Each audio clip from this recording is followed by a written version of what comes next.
This is a work session for the Board of Trustees of Buena Vista, Colorado. It's March 25th, 2025, and the time is 6 o'clock.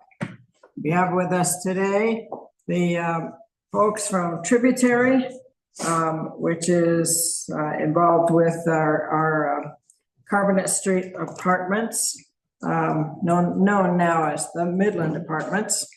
And I think I'd like to just turn it over to you all and let you tell us how far along we are. Great. Well, first off, thank you for giving us this time to talk to you. Thank you, trustees and staff and mayor.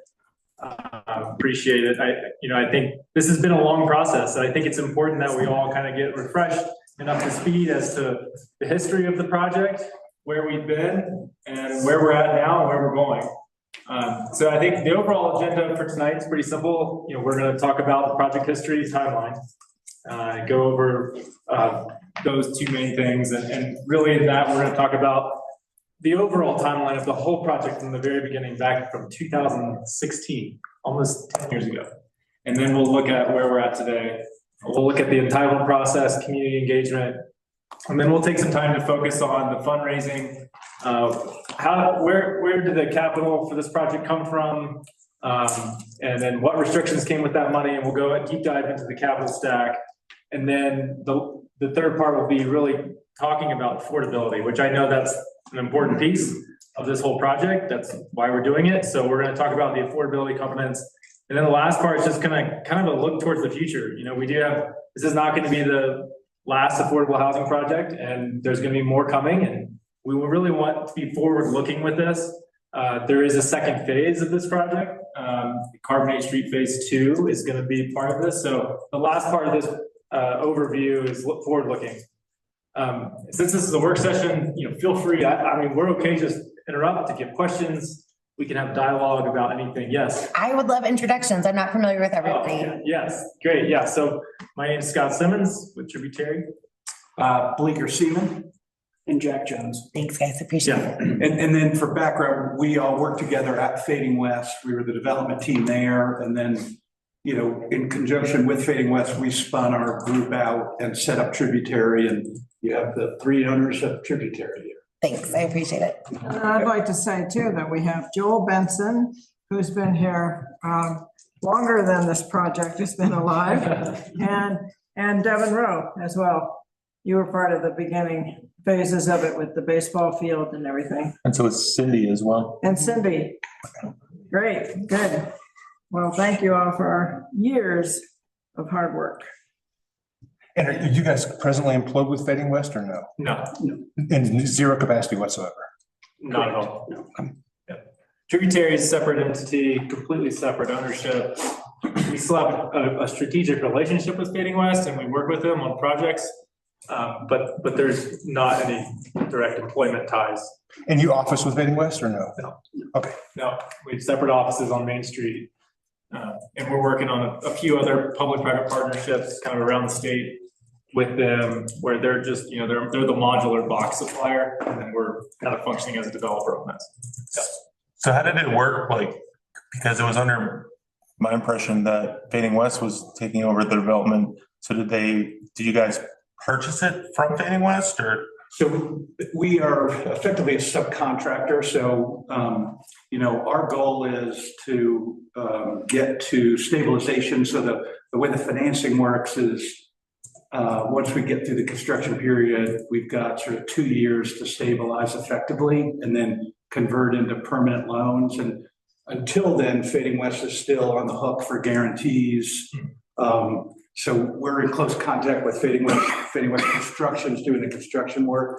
So we're acting as a development manager, I'll call it a sub-development manager in Fading West until we hit stabilization, and then we'll assume, managing control, if that makes sense. Is this your only managing control project, or do you have other ones? No, we serve as a development manager for the County of Gunnison on a project there.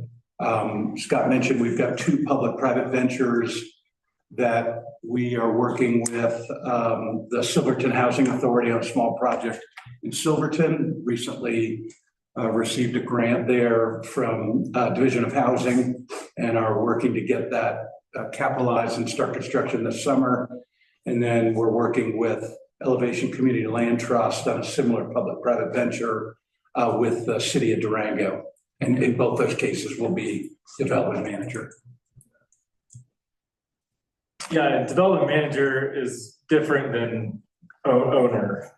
I think that's a good, a clear distinction that needs to be made. Is the ownership is honestly, it has a lot of different parties in it. We're functioning as more of just the development manager, that we're not owners. Yeah. We're not owners in the project, tributary development. Okay, and so the property's listed ownership under Carbonate Street Apartments LLC. Yes. That is not you, That that is is- tributary development, no. but that is the entity that owns this property. Correct. Yes, And that ownership group is made up of multiple parties. that's correct. Are you at liberty to say who those parties are? Yeah, we've listed, I mean, so honestly, I've got an ownership stake in it, so I definitely want to see the project be successful.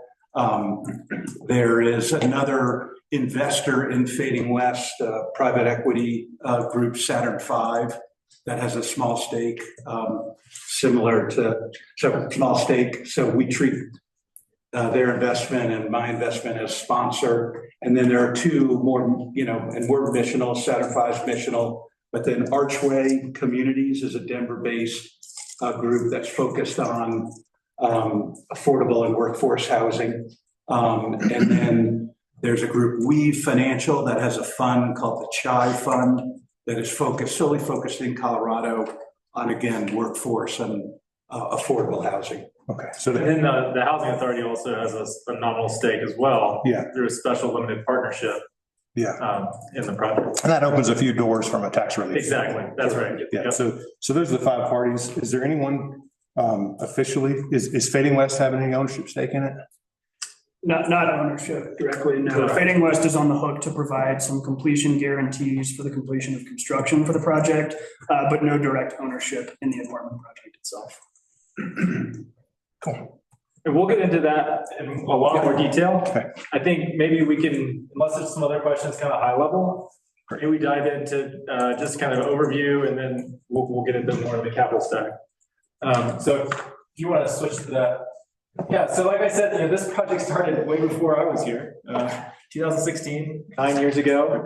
And Buena Vista had a vision from that time that affordable housing was important and needed to be solved. So, and that's really what started this whole thing, was the land getting rezoned into high density residential, and then allocating that land for affordable housing. So the first phase of this development, total development of the town-owned land, was the LIHTC project, Collegiate Commons.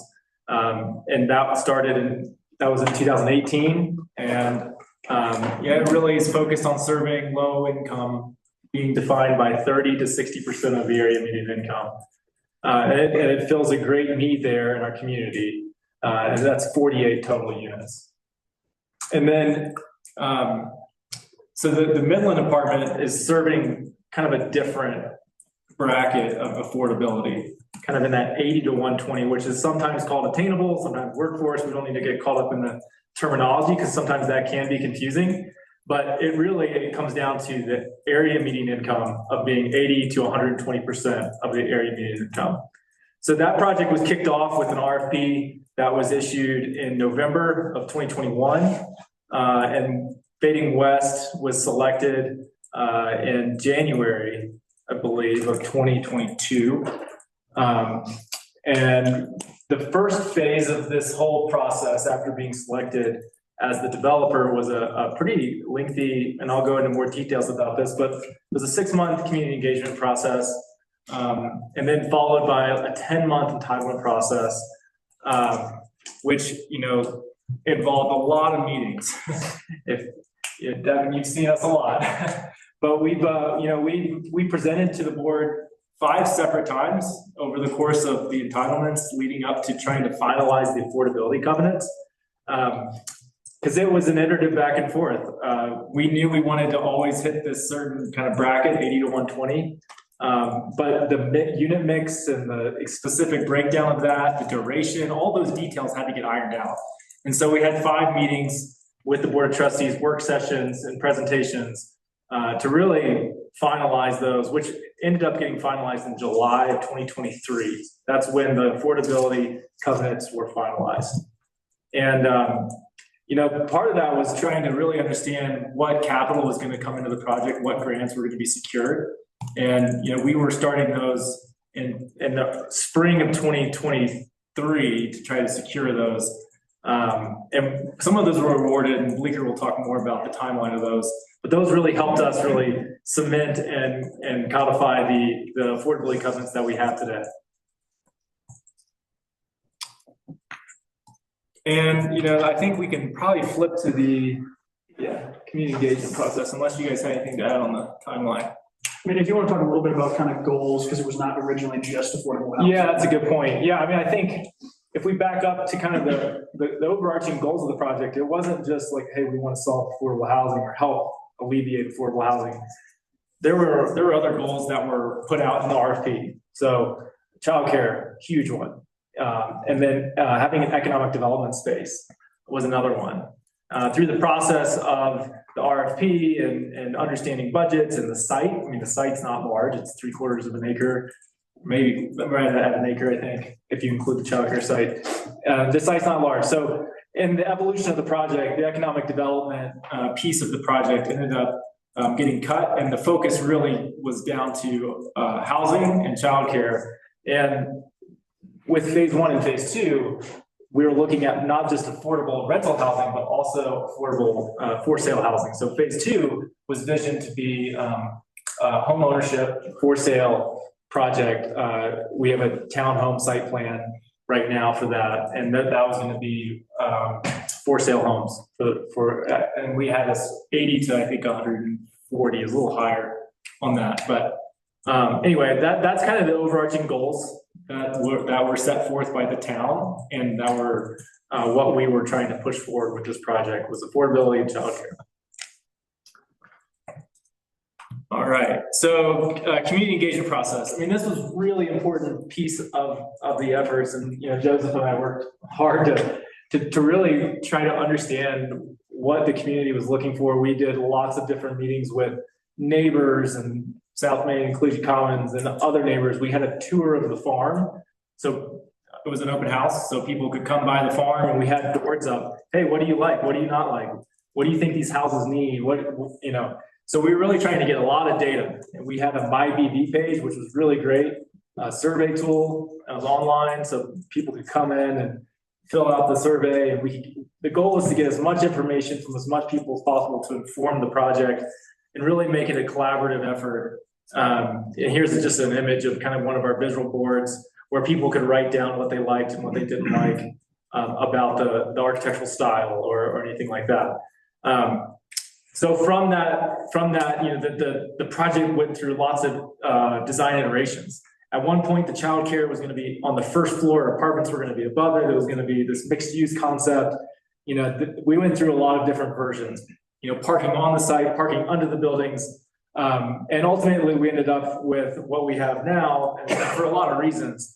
We separated the childcare facility out on a separate parcel because that was a much easier and cleaner way for the town to retain ownership of that. So the town owns the land and the building, and it's separate. So that definitely cleaned it up versus having kind of a mixed use condominiumized version of the plan. And then, you know, parking was important. So you can see we provided a lot of parking on Carbonate Street in the right of way to offset the lack of parking that we had on the site. Anyway, so the community engagement process, that 6-month period really informed our site plan. And then we really started in earnest the entitlement process in February of 2023. And I put down kind of all of the different steps we went through from an entitlement process. You know, the first step was minor subdivision. Then we really dove into the site and we did a major site plan, which required public hearings. And then we did the construction plan that was really focused on the public improvements. And then the site plan for the childcare center was separate, and it was an administrative process. And then finally, we're still kind of working through some issues on the right of way. But so we're moving forward with a right of way vacation and then another minor subdivision for an adjacent parcel, which we'll probably talk about more tonight. So that kind of gives you an idea of the process for entitlements. For the major site plan, we had to go through, I believe it was 7 rounds of submissions. It took a while, and there were a lot of back and forth there, but we got it done 4 days before we closed on our funding. Literally, we got approval, and then we closed on our senior construction loan like 3 days after. So it was right up to the deadline. And then, construction started in the factory actually before we had our entitlement, our approvals from the town. We started construction in the factory in November of 23. We really needed to hit that timeline for the factory production so that it wouldn't slow down the overall process. So factory production was from November to February. And then we had groundbreaking in April 22nd was kind of our official groundbreaking on the site, but we'd already done a lot of work even before that, that financially obligated us to this project. But that kind of gives an overview of entitlements, community engagement, the overall project. And I might pause there and see if there's any questions before maybe we dive into the capital stack. I have a question about the interest rate on the senior construction loan. How much fluctuation did you see in that number?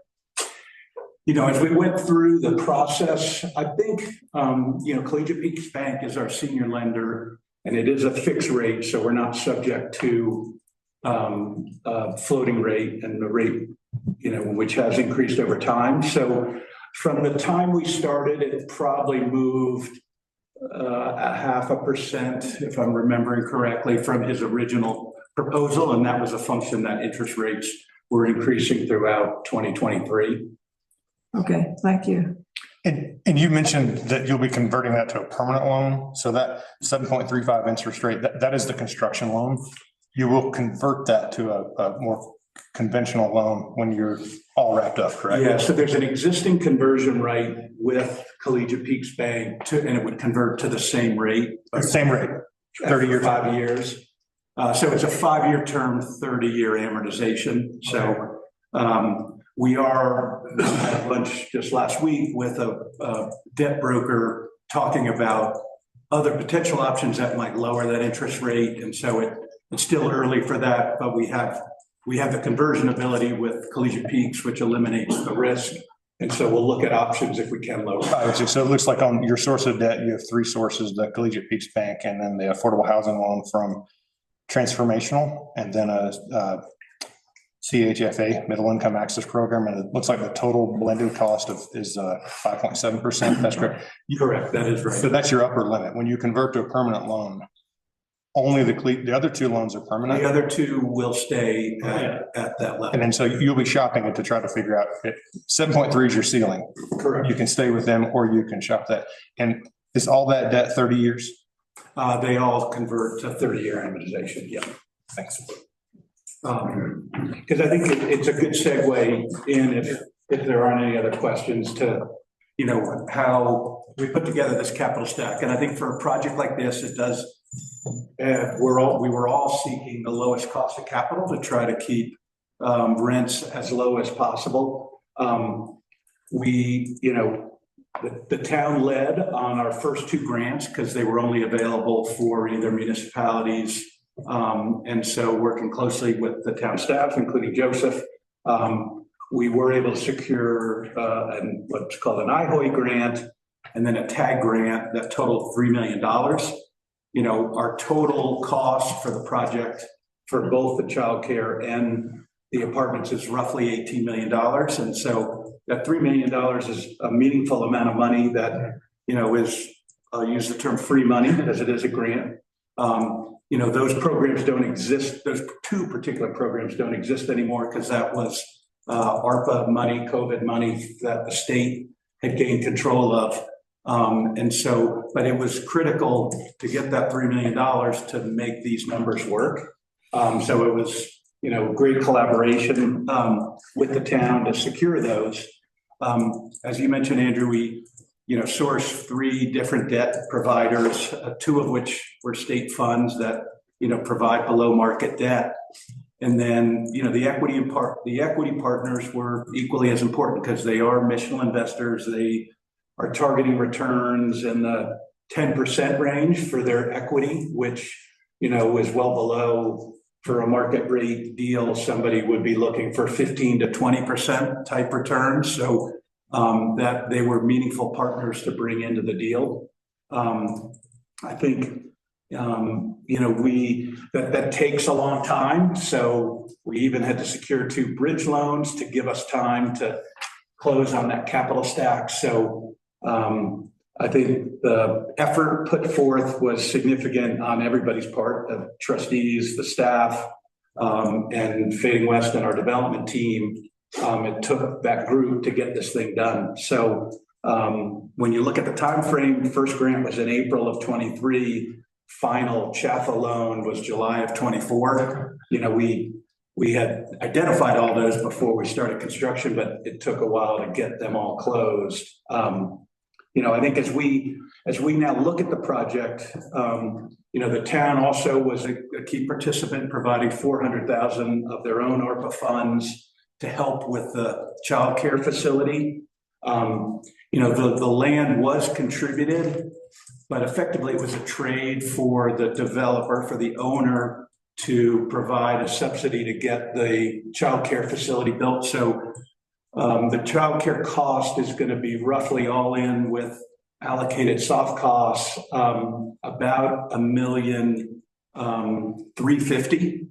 So when you subtract the $400,000 that the town's put in, the apartment developer is providing $950,000 for that child care facility, which again is effectively a trade for the land. And I think at times there's been some confusion about that, but that was the deal going in. We all knew that, and that effectively had no subsidy from the town into the apartment affordability. Where it came from really was from the grants, which again wouldn't have happened without the town's involvement in securing those.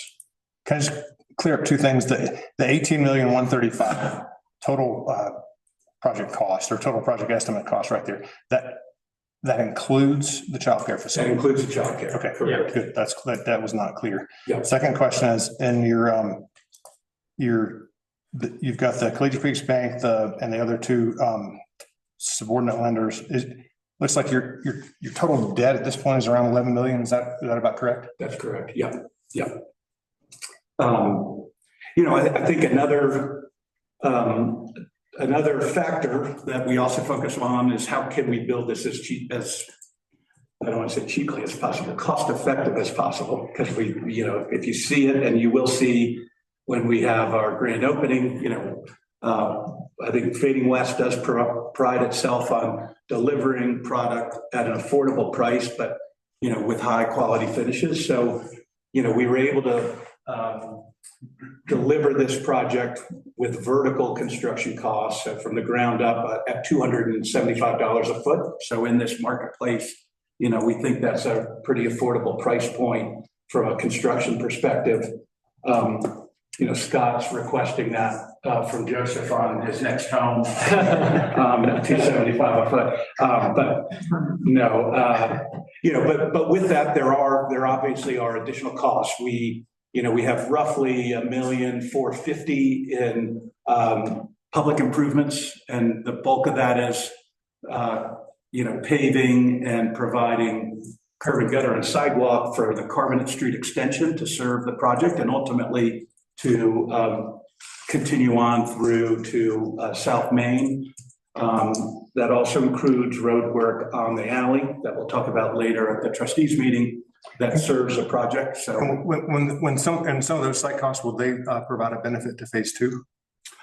They will. So the Carbonate Street did need to be extended to serve both the apartments and as a gateway into the phase 2 site. So that cost shouldn't be solely allocated to this project, because there will be some benefit for phase 2.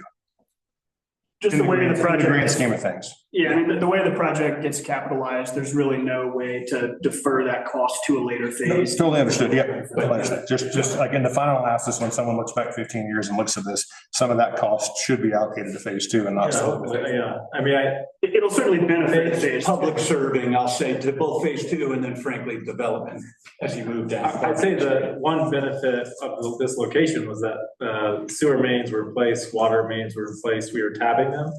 Absolutely. We didn't put in. That's the advantage of building major it. water and sewer infrastructure. Yep. It was really curb gutters, road work, all of that. You know, I think phase two, unfortunately, will be, there isn't a water loop back there. There isn't sanitary sewer. So we will need to put that in. But yes, that section in front of childcare center will help offset some costs for those units.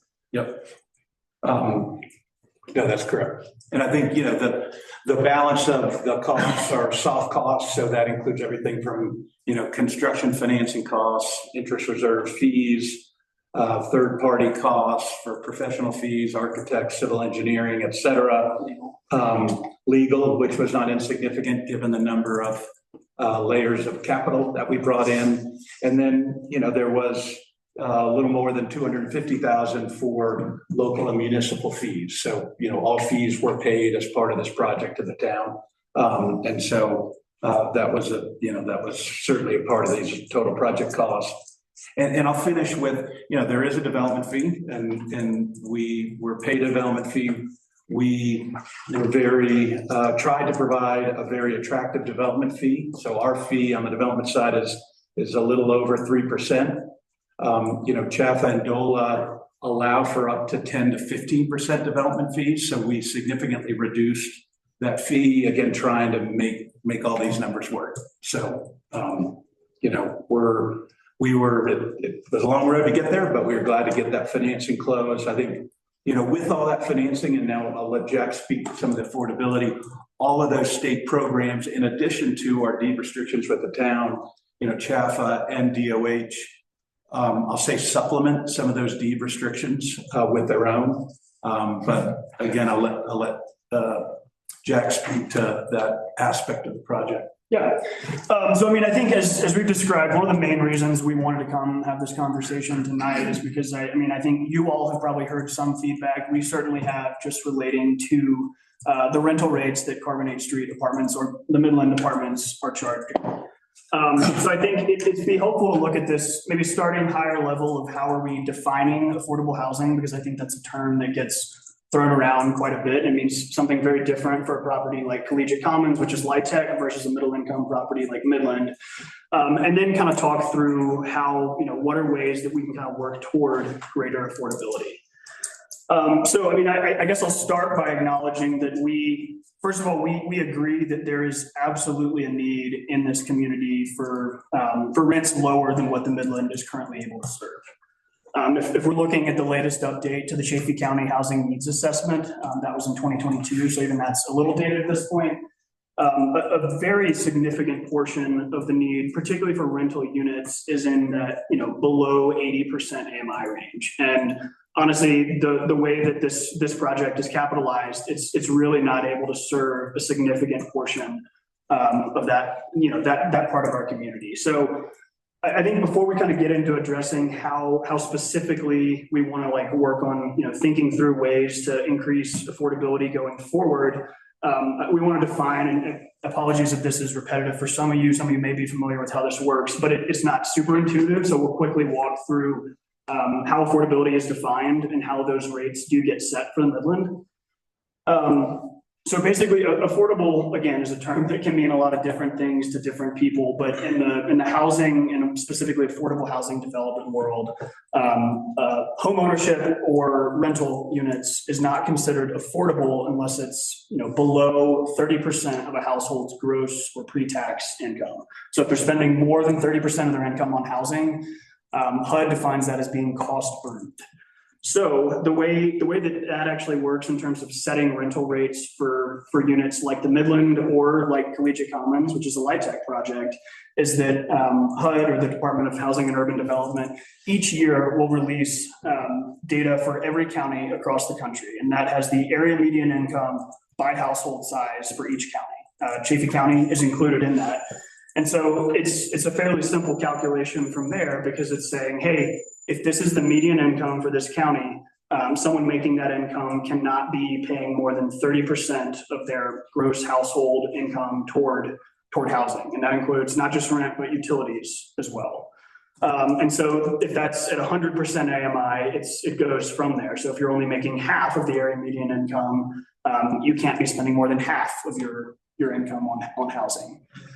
So that sets the rates for these units. So, I mean, to be very clear, like, we are not setting these rates individually at the Midland. We're going to be below, as we'll explain, what these rates are, but we're capped by numbers that the federal government effectively is releasing each year.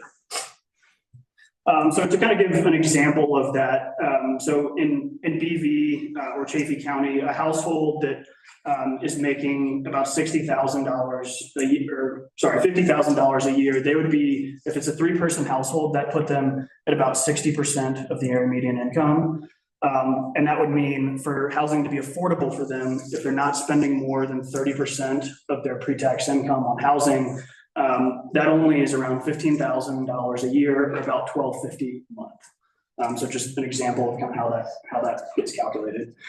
And I think kind of talking about how affordable housing gets financed, I mean, it's important to recognize as a starting point that it's not inherently cheaper to build affordable housing, even if it gets sold or rented for much lower rates than what market rate housing is built or rented for. And usually, particularly in markets like BV, the cost to develop this new housing is much higher than what it can be sold or rented for and still qualify as affordable. And so the gap between those numbers is what we refer to as kind of the financing gap for projects like this. And different levels of affordability require different financing gaps. So, I mean, if you have much lower rents, you're going to need a bigger gap in order to you're going to need to fill a bigger gap in order to be able to capitalize those projects. So we won't talk about LIHTC in too much detail tonight, but I think it's illustrative of how much subsidy is needed to hit these really low income ranges. So for LIHTC projects that are targeting really low incomes, and then specifically for smaller LIHTC projects, they use 9% credits, which can be up to 70% of the total project capital stack. So if a project costs $10 million to build, $7 million of that can come directly from these federal tax credits. And it will scale down some from there. So larger LIHTC projects that may have slightly higher income ranges can go, they're usually in the range of 30%. But then importantly, what we want to talk about more tonight is what middle income housing looks like and how we finance that. Because that's kind of the category that we talk about the Midland apartments being in.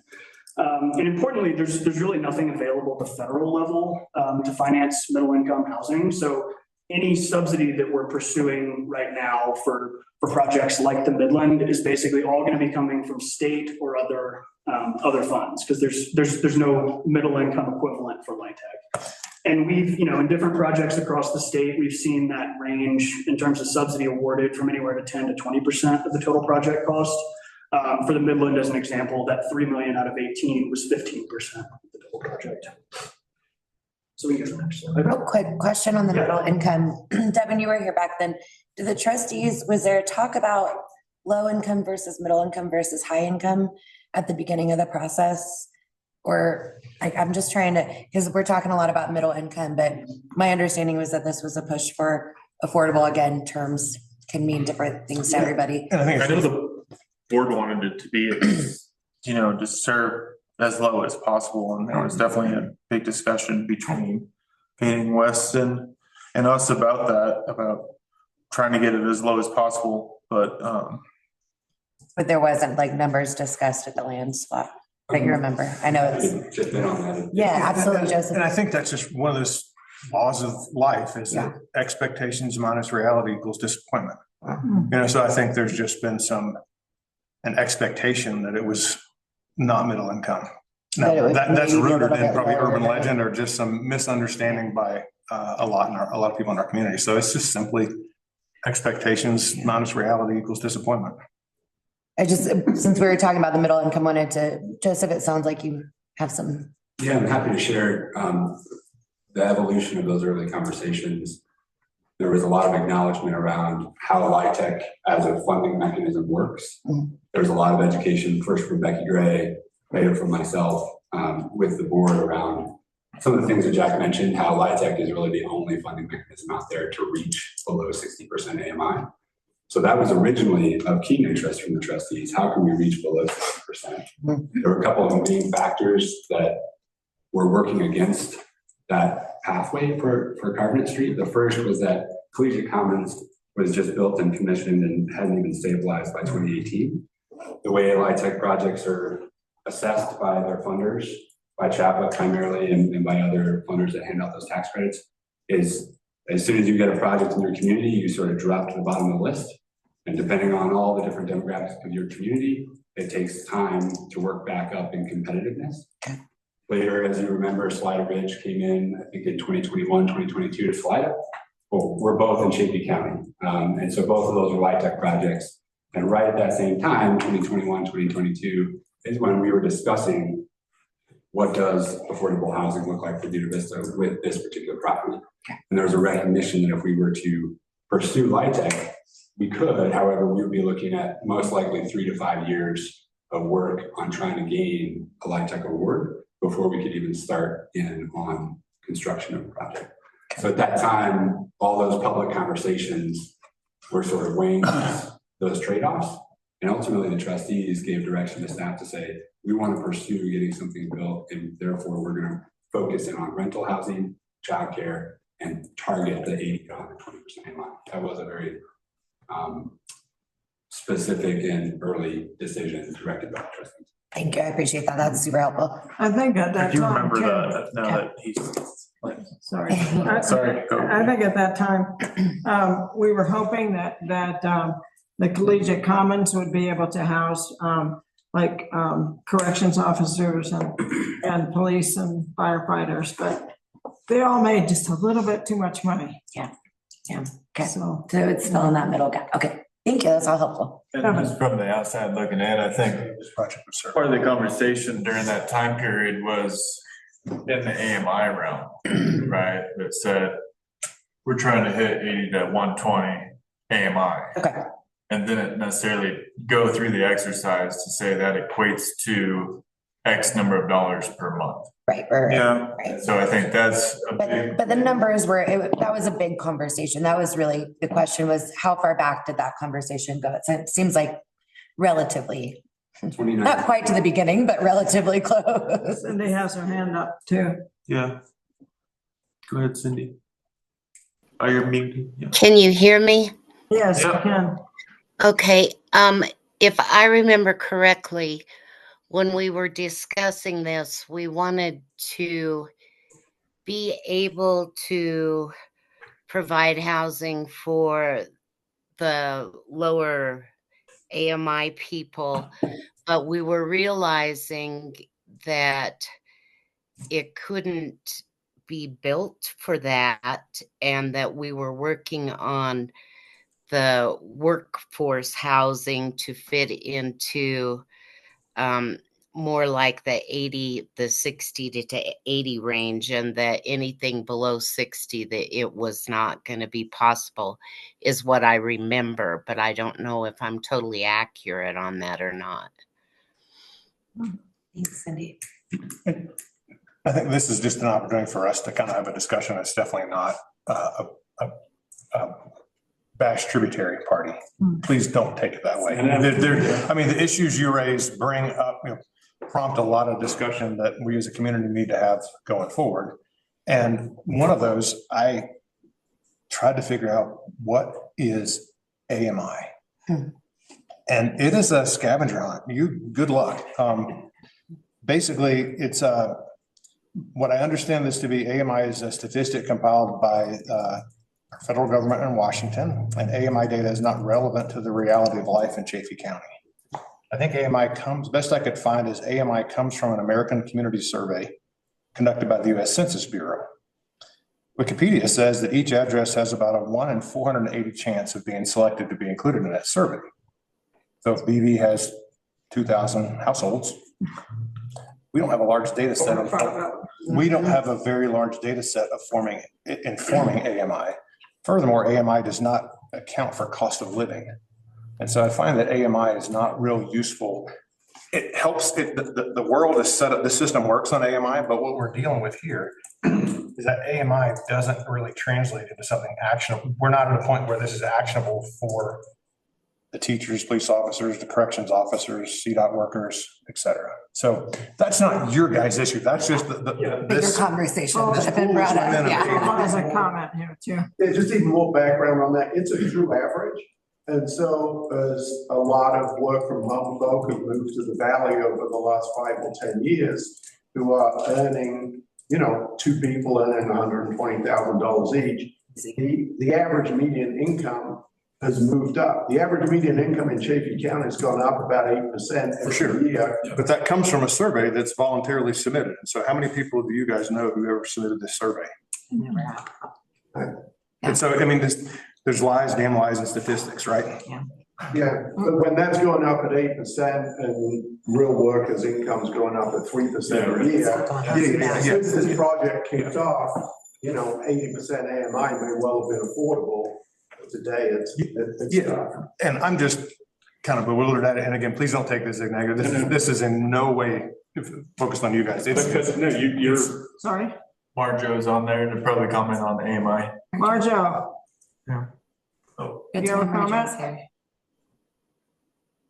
Thank you for coming. Here we go. Oh, hi, everyone.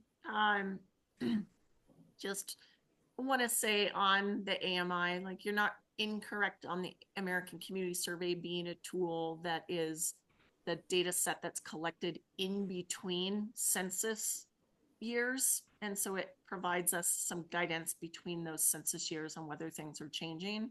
However, we also use Bureau of Labor Statistic wage reports, and those are actually real reports that are required to be reported by employers. And so we can look at wages in the community to understand what is happening.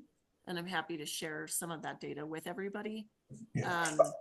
But I think the thing that's important to recognize is that within Chaffey County, as many of the mountain rural resort communities, we have a large share of people between 80 to 120%, even up to 140% of AMI, who are also experiencing affordability challenges and are cost burdened. And so I think we need to, as we approach affordable housing and as we're sort of looking at future developments, that we're recognizing that different developments serve different needs and that we need to keep an eye on ensuring that we're creating that diversity. So that's all I wanted to add. Great discussion and presentation, by the way. Yeah, and I'm no expert, probably the dumbest person in the room on this, which means I'm in the right room. You know, if you're the smartest person in the room, you need to find a different room. But first thinking about this, I just assumed that the income was like, oh, somebody's able to go to the IRS and look at tax returns in a zip code, you know, and so there you have your, you know, your gross income listed on a tax return. I thought it was that simple. It's not. It's all survey based and surveys are voluntary. And then the number that you put in a survey is maybe what I feel today. And I guess you fact check it some with employers, but it still doesn't capture cost of living factor either. And I think, you know, a lot of things that we've heard is frustrations from the community. You know, I've worked in the service industry the last 6 years. You know, I work in the schools at the moment, and it's just people are very frustrated and burnt out, and people are leaving because they can't afford to be here. And it's, you know, it's something that the town and all of us have been presenting, that we're building this for the people. And then it comes out that the rent is around market rate, and at some points a little higher than some of the market rate. And it just is creating a lot of frustrations that we're not helping people out. And I think that's a lot of what we're getting at, is that we really, all of us didn't build this we all want to help people. And I think that just makes it hard when you look online right now and you can see that there's 2-bedroom townhouses for rent on the farm for $2,000, $1,800 a month when these 2 bedrooms are much more than that.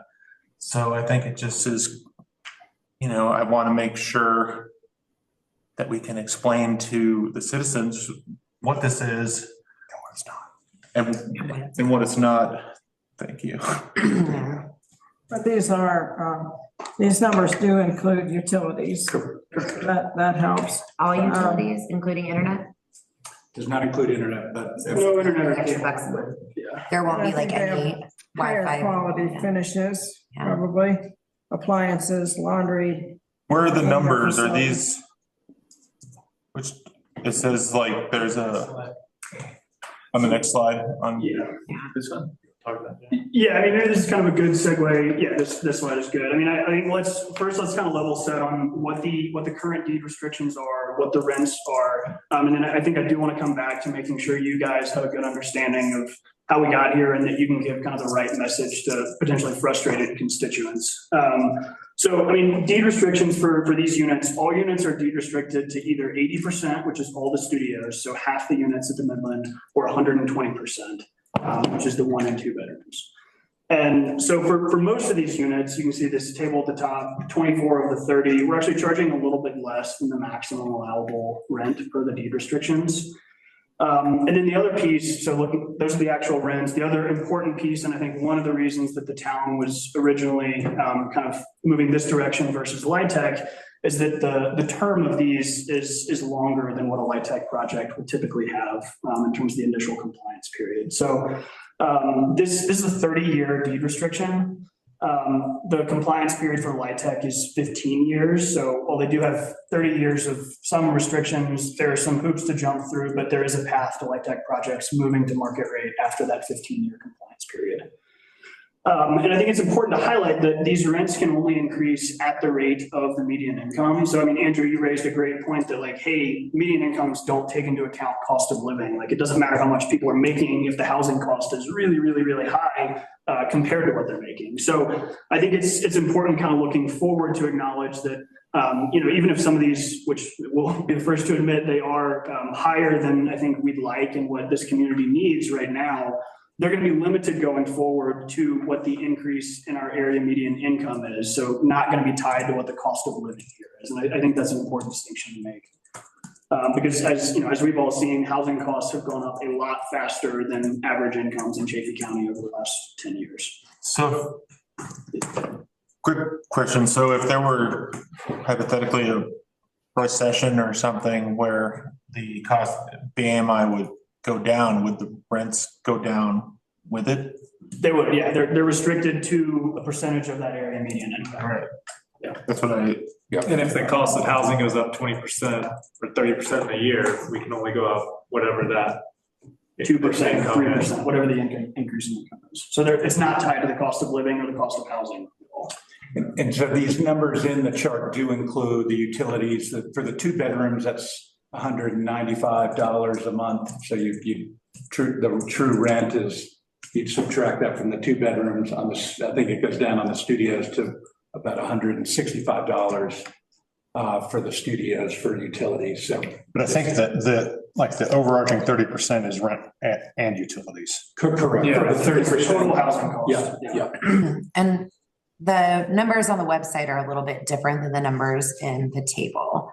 So are these the finalized numbers that will then get updated to the website at a later date? The website numbers, I think, may be showing the amount without utilities, and then utilities are broken out separately. As a utility allowance. And show the bottom end of the range as well. Yeah. So it's starting at, so the website gives our lowest rate and shows just rent. But yeah, it must be just rent, not utilities, because that lowest rate is still lower than that table. Yeah, correct. It's just the rent, and then elsewhere it shows what the utilities are. Because it is, we do want to try to get as much of an apples to apples, because people will point to something, point to a rental and it doesn't include utilities. And so anyway. Yeah. And so kind of the second piece of this, and this was honestly driven by a lot of the board and the town's focus early on, was, okay, these are the restrictions. How do we make sure that, these are followed for the next 30 years? And there's kind of a few key pieces here. The first one I want to highlight is our partnership with the Chaffee Housing Authority. So not only does, as we've discussed, CHA have a nominal ownership stake in the project entity, which does allow for some kind of tax savings that can be passed down to affordability. But we're also working with them to oversee the income verification process. So making sure that, hey, everyone who ultimately ends up signing a lease and moving into the Midland apartments is income qualified, and these aren't getting rented, as use an extreme example, vacation rentals for someone from Denver as an example. And so the other piece of that, which I think was an important consideration early on, is that CHA also has a right of first refusal to purchase the apartments if there is a sale in the future. And so that's obviously a ways down the road, and we hope they're in a position to do that. And they have the ability to assign that right to the town as well. Correct. So the town effectively has that right as well. Yeah. The second piece of. The appreciation rate on the property is not deed restricted, right? Sorry, the what? The appreciation rate on the property is not deed. It's a market rate, but market rate's subject to the deed restriction. So it's not. Yeah, if you sell it, the deed restrictions don't go away. Yeah. You're still bound by those. So the market value of the property, it can appreciate at whatever it appreciates. Correct, but that value is based on rental rates that are limited to the deed restriction. And the deed restrictions are a 30-year term? 30-year, correct. The other piece of kind of compliance and just giving comfort that these restrictions will be met is a lot of the funding, as we've talked about, comes from state agencies. So we've used a lot of acronyms tonight, but CHAFA is the Colorado Housing and Finance Authority. They committed I think $2 million middle income access program loan to this project. And then the Department of Housing has 2 grant funds in this project. So CHAFA and DOLA is the Department of Local Affairs, DOH sits under them. We have regular reporting requirements to both of those entities because they want to get, basically they need confirmation too that their deed restrictions, which there's a lot of overlap with the town, but they're actually separate from the towns. They want clarification that those are being met through the full term of this project. And just a note on that, their deed restrictions are senior to the towns, which is important because I think there were some really great things that came out of discussions about deed restrictions in the Board of Trustees, and we're not able to really execute those because we have higher restrictions from CHAFA and DOLA. Like, for example, we said that we would, 2 income earners under 120 could live in the same unit. And I think there was like I think maybe we were trying to put a max, but we were, they could each earn 120 versus a cumulative income of those. That way, a teacher and a police officer hopefully could live in the same unit. Well, that's not how DOLA or CHAFA looks at this. So we can't do that until their money potentially comes out of the project. And so it forecloses the possibility of 2 roommates renting a 2-bedroom. Yeah, exactly. Which is unfortunate because we thought that would be a great way for people to actually be able to save money and live in a place that's affordable and house more of the workforce versus having a cumulative income for the total unit. Yeah, so it's a household income versus individual, the way the state has it. Yeah, and I mean, the state does acknowledge if it's more than one person, there's an increase in the combined income. It's just not double like effectively we were trying to get with, But most people starting out, that's the route you go, get a roommate and defray the cost. Exactly. And you get some financial margin after a couple of years. That opportunity is foreclosed here. Yeah. By the chat, and that's because of the CHAPA and the DOLA funding. CHAPA and DOH. So over time, again, because some of the initial grants do have those deed restrictions, it's not on all the units. So, unfortunately, we would never be able to free up all the units because the original IHOI grant and TAG grant have some restrictions associated with them. Over time, I think we would be able to free up some of the units if we paid off the MEAP CHAFA loan. And then the TELF loan as well. And, eventually as the property continues to season, that opportunity will exist, but it's probably, a number of years out. And our affordability covenants won't be freed up. It's just the extra restrictions from those organizations. Yeah. I think that's a good segue into the next slide, because I think we've talked about kind of some of the existing challenges at Midland and, we want a lot of this conversation to be about looking forward Yeah, no, we're short on time here.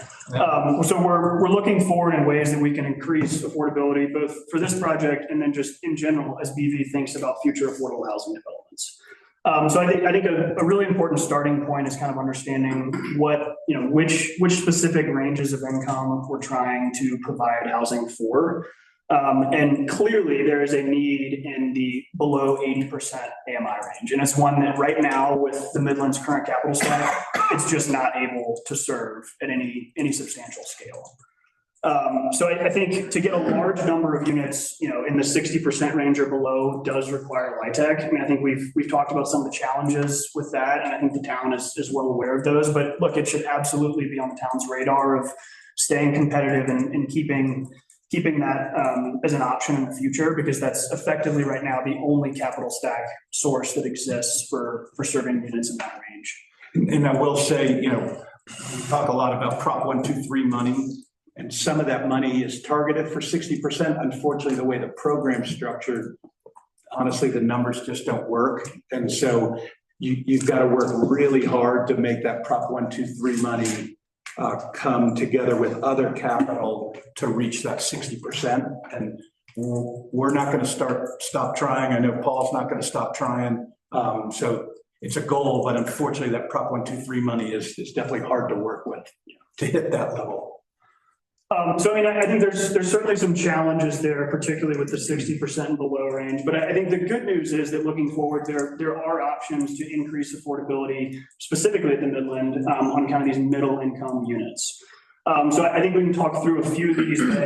Honestly, the one that's probably top of mind for us and that we remain really hopeful on is the congressionally designated spending from Representative Pedersen's office that's currently still working through the environmental review and a lot of administrative and compliance requirements, and it's certainly not 100% guaranteed to this project. But we think that's a great opportunity, not only to support the town in building out the rest of the childcare facility, but hopefully increasing the affordability of these units. There's a couple of other options here. We can talk about supporting CHA more at the town level. I think that could have ramifications for projects like this. But the reality is that for a project that's already built and capitalized, to a certain extent, the ship has, I'll say, somewhat sailed. There are opportunities on the margins. But I think there's a lot of opportunities for us as we look forward at other potential future housing development projects in BV of ways that we can be thoughtful about what that looks like and how we make sure we're meeting the need that we really want to. And so I think, let me get this slide. So I think we certainly learned a lot of lessons from this process, and my sense is that the town likely has too. And I think the first one that we've talked a lot about tonight, but just the importance of being very clear up front about what the goals are. And the goal has to be more specific than just saying affordable housing, because that's a term that could mean a whole bunch of different things and look very different from project to project. So there's obviously still a huge need in that below 60% range. And honestly, LIHTC is going to have to continue to be a focus for that. But the good news is that for more of the middle income range, which, we've heard Marjo kind of comment that there's still a huge need for that in BV County. There's a good bit of funding available at the state level for that. So voters passed Proposition 123 that devotes hundreds of millions of dollars a year toward affordable housing. And a lot of that can go toward these middle income and workforce units. There are certainly challenges with some of that money, as Bleeker's acknowledged. And that money is also extremely competitive, which is something that, basically every municipality in the state is dealing with these same issues that BV is of a housing affordability crisis. So everyone is going after that money to try and build and develop and preserve more affordable housing. And I think, looking at that, it's usually not enough to fully close the financing gap by itself. But really importantly, and what we want to make sure we're highlighting to this board tonight is that because that money is so competitive, the state is looking to leverage it as much as they can. And if they're evaluating two projects, say they're each asking for $1 million, but in one of them, a municipality is able to waive tap fees, contribute land, provide support that's going to allow them to build either more units or reach deeper affordability. And then the other one, a municipality is really just not able to contribute as much. And honestly, it makes their decision easier because they're really focused on getting as much bang for their buck as they can out of these affordable housing funds. So I think as we look forward, something we really want to highlight is just the importance of BV finding ways to make a local contribution to these projects. And there's a lot of different things that can look like. But that's going to make this community more competitive for that really important funding source. So, I mean, we've highlighted kind of a few things that I think are, useful things to look at, because it's obviously not as simple as the town just writing a check always. That's certainly not feasible a lot of the times. But there's ways to get creative in terms of supporting affordable housing projects. I think I'll start maybe in no particular order. Fee waivers is a really important one that we see in municipalities. Before we wrap up at 7, can I ask that question that I emailed you about? Could you pull up, I know we got to wrap here at 7. Sorry, Libby, I'm stepping on your. That's not gonna be 7, it's fine. There was I wanted to get to this before we're in. There was a press release put out in January by, I guess that's DOLA. That indicated the Carbonate Street Phase 1 Fading West development was awarded $5 million to assist with vertical construction. And I didn't see how, maybe I missed it, or maybe this website is, maybe there's a typo there or something, but I didn't see that. This website's not clear whether that was a grant or a loan. Carbonate Street Phase 1 says 2.85 million at the top, and then in the text of it, it says Fading West was awarded $5 million. I couldn't put those numbers together in the packet material you gave us. So there's only $3 million of grant funding in this project. It looks like they may have added the $2 million of CHAFA loan funding to that $3 million to get to 5, because the TALF money, which was 2.85 million, would not add up to that. Yeah, I tried to add it all up, and it must, maybe they. It could be, so both the IHOI grant and the TAG grant are administered by DOH, so that was 3, and then the 285 might get you over 5, so I don't know if that's what they're referencing, but DOH money between the grants and the loan exceed $5 million. And so on the 18, like the project value is at 18 million and there's currently 11 million in debt. I think that's what we took away from this. Is that right? Yeah, correct. Okay. Yep. And I had a question too about the congressional money. So that money was the money that Congresswoman Pedersen brought, but that hasn't hit yet. It hasn't hit yet. It's a very challenging process, as Brian knows, and anyway, so it's a very challenging process. They have very strict rules, despite an approval process to the grant that takes way too long. So the town staff's trying to frankly fit a square peg in a round hole, and we're aware of other projects that have successfully accomplished that, but it takes a long time. Now overlay the current administration on top of that, and honestly, there's a lot of uncertainty around it, I have to say. Maybe you could talk about that later on. Yeah, now's a decent time to, if we got just a second. So part of the Pedersen funds are administered through HUD do require an environmental assessment. And so they're applied for in March of 2023 and received notice of award in March of 2024. From the timeline that they laid out, a lot of everything was put into motion kind of mid 2023 after application. Development agreement was finalized, the deposit and turning Fading West on to manufacturing the boxes were turned on. And so through the environmental process, the anomaly is since it took a year to get even notice of award, construction had started. And so there are ways around it, and basically that Nexus state, there's an ability to lean on the contracts that were already in place, but it does throw a wrench in it. For context, I will say REC is navigating OEDIT funds in the amount of $70,000, and they're in year 3. So we'll continue to navigate as best as possible, but it is a delicate kind of walking into the tightrope. Yeah, you know, when they say you're getting this money, they didn't say, hey, you're getting this, but it'll be in like a few years. And you have to make sure everything, all your T's are crossed and I's are dotted, right? Meanwhile, try to open the child care center with no toilets or walls or. Yeah. Yeah, so. The floor's porous. Yeah, because wasn't there an expectation on when that needed to start in order to get that grant? Not that particular grant. Yeah, I'm thinking about the old one, I think. Yes, the other one is that you look at another funding source, another grant, and they actually said you have to be done by a certain date, which doesn't jive with being able to start or not start on the HUD funds. And so they have, you know, some disconnect on timing. So when that hits, then what's the process? Are you going, is that a town process? Is that a you guys process or is it everybody? To the town. So I think part of, once we get through the environmental process and confirmation that we have access to those funds, then have the conversation to say, okay, this is the estimated cost to finish the interior of the childcare. Do we want to put it all towards that or a portion of it and buy down a portion of the rents for a certain amount of time?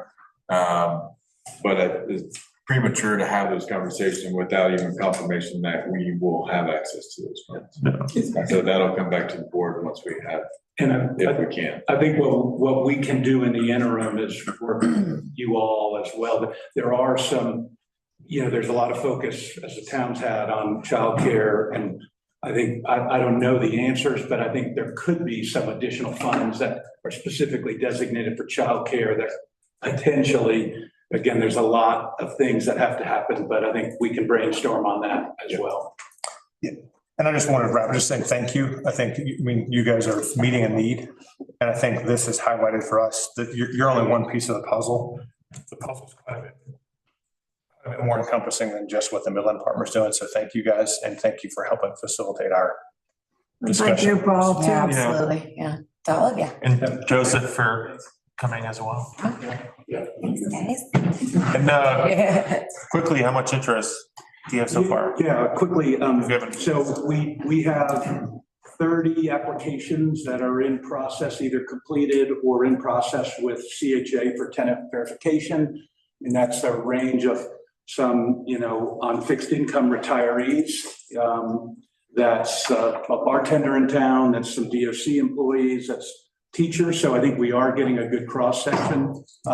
We should keep you all updated on what that profile looks like. So happy to do that. But we're targeting to get, you know, we'd really be very happy if we had 50% pre-leased or applications in, and we're close to getting to that number. We're in the 20-25 range. And so we feel pretty good about where we are, but we got work to do. Awesome. Great. Well, thank you all for coming. Thank you.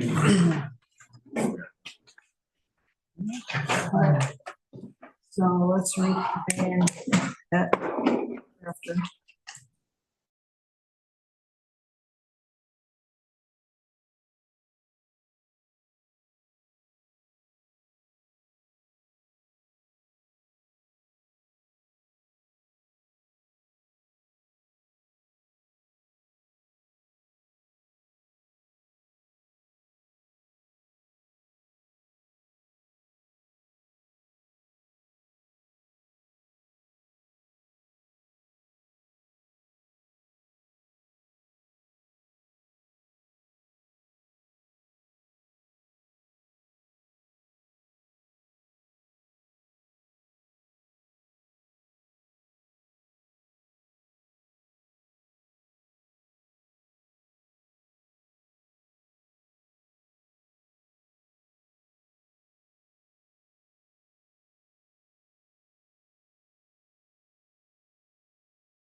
Welcome to the Board of Trustees meeting for the town of Buena Vista, Colorado. It's March 25th, 2025. The time is 7:16 p.m. Please silence your cell phones if you have them. And the Deputy Town Clerk, Ed, would you call the roll, please? Okay, Here. Trustee Hike, Here? Trustee Rice. Here. Trustee Rowe, Here. and Trustee Swisher. Here. Great. Thank you. Please join me in the Pledge of Allegiance.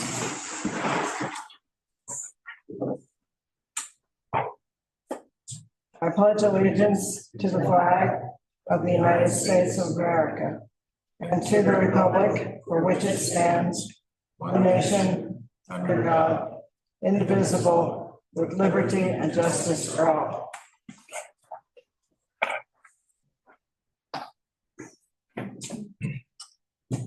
Trustees, you have before you a proposed agenda for tonight.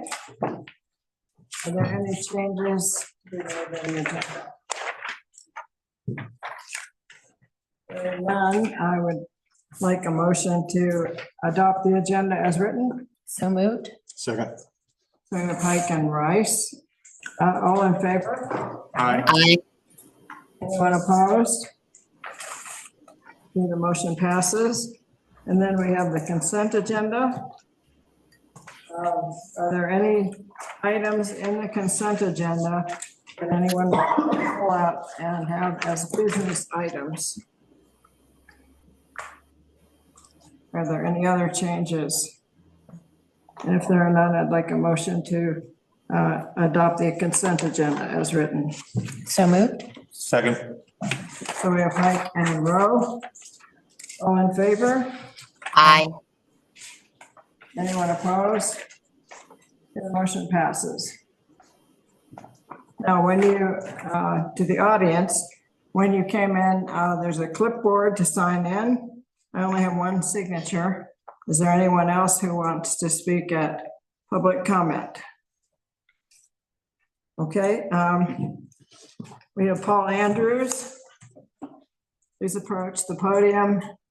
Give your name and address for the record, and you have 3 minutes. BAU Al Andrews 27999 County Road 301. I only take 1 minute, but while you guys are primed on affordable housing and you're thinking AMI levels, I wanted to reiterate what Reed and I said about a month ago when we were getting the grant letter for the CHT units. In order to get the affordability done in BB, we're going to have to work together. We just put in a large grant request to the state for the apartments at the crossing. And just to put that in context with what you're just talking about, we're trying to build those to 90% AMI. So it's not a light tech project, but we acknowledge that I'm not going to build those apartments until we can raise the money to get us down to that sort of 90, 100% at the most AMI level, not 120.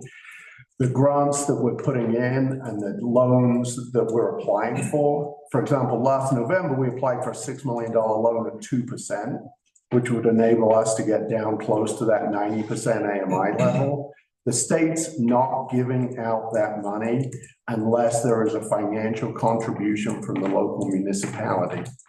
And so whether that's a $6 million loan at 2% or a $5 million subordinated equity package that we just submitted for, that is funding over half the cost of this project, they will not give us that money unless there is a significant financial contribution from the town or the county. And that's more than the fee waivers we talked about. I don't know if that's $500,000 or it's 6 million or it's 600,000, but it's something in that range that's meaningful. Granby just got a big loan, Gosson's getting money, and the way they're doing that to get this affordability down, they're not doing 60%, but to get that 80, 90%, it requires some sort of contribution. And I know that's not there today, but as you're looking at the long-range plans and the financials of the town over the coming years, it's something that I think, I just want to put it out there, that's what it's going to take. You know, we're going to discount our land. I'm not building the apartments until they're really affordable. I'm doing everything in my power to write grant applications, work with the CHA, work with experts like this to make them affordable, but it's going to take us all working together to get to that 90%. Thank you, Paul. So no other public comments.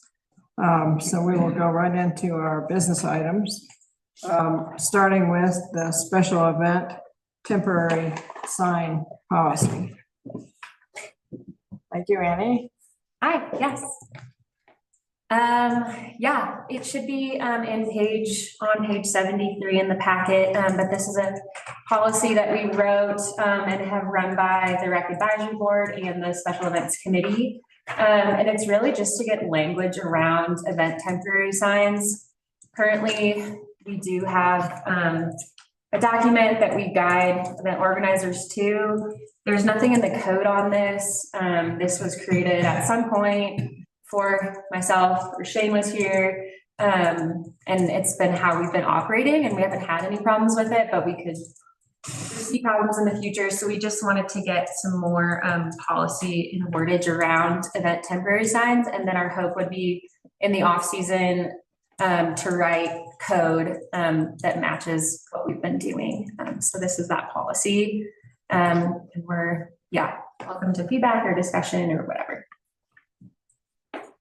Is this basically to hold banners announcing events? Yes, there's currently 6 sign locations around town that town manages, and special events can apply to pay and rent those spaces for 2 weeks at a time. So you'll see those for the rodeo and the farmer's market and craft fair. It doesn't have to be on town property. And we're just trying to limit, instead of currently someone could rent all 6 signs, and we're just trying to limit it to 3, which just gives more opportunity for other events, especially in the summer when there's many events going on each weekend, and just prevents an event looking like it was like town endorsed. If there's 6 signs around town, it's not necessarily town endorsed.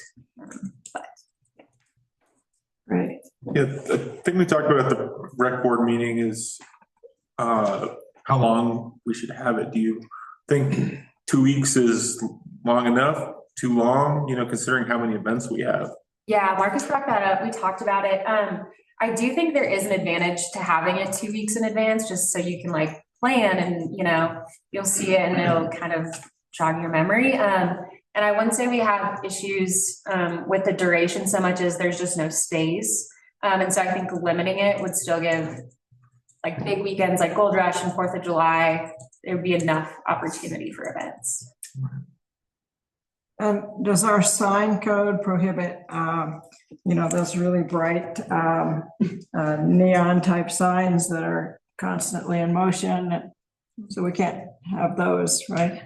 We'd have to do a code amendment if we wanted those, right? So those are also a little different. These are event temporary signs, and these are just vinyl banners that you hang, and there's no illumination or anything like that. So we will eventually this fall move it out of the planning code, but right now there's nothing about like event temporary signs. Great. So you're looking for our approval of this? Yes, on this policy. Any other comments from the trustees? Seems straightforward. Okay. If it helps, that's the goal. I'll make a motion to approve this temporary sign policy. Okay, so we have Second. Rowe and Swisher. All in favor? Aye. Anyone opposed? Okay, great. Motion passes. Great, thank you. Approve your idea. Okay, the next item is with regard to Carbonate Street. Has to do with the right-of-way along the alley. And Joel, is this you or? No. No, okay. Must be. That's right. Go for it. Awesome. I'll just make a really quick note. In my staff report, there is an error in the Board of Trustees action. It references a previous resolution and project. So we'll just amend it to say, move to make the findings listed in section 4 of this staff report dated March 25th, 2025. And then based on those findings, consider a motion to approve with amendments, or deny ordinance 3, 2025, approving a request for vacation of Arizona Street. Perfect. Do you want to go to the actual exhibit for the vacation?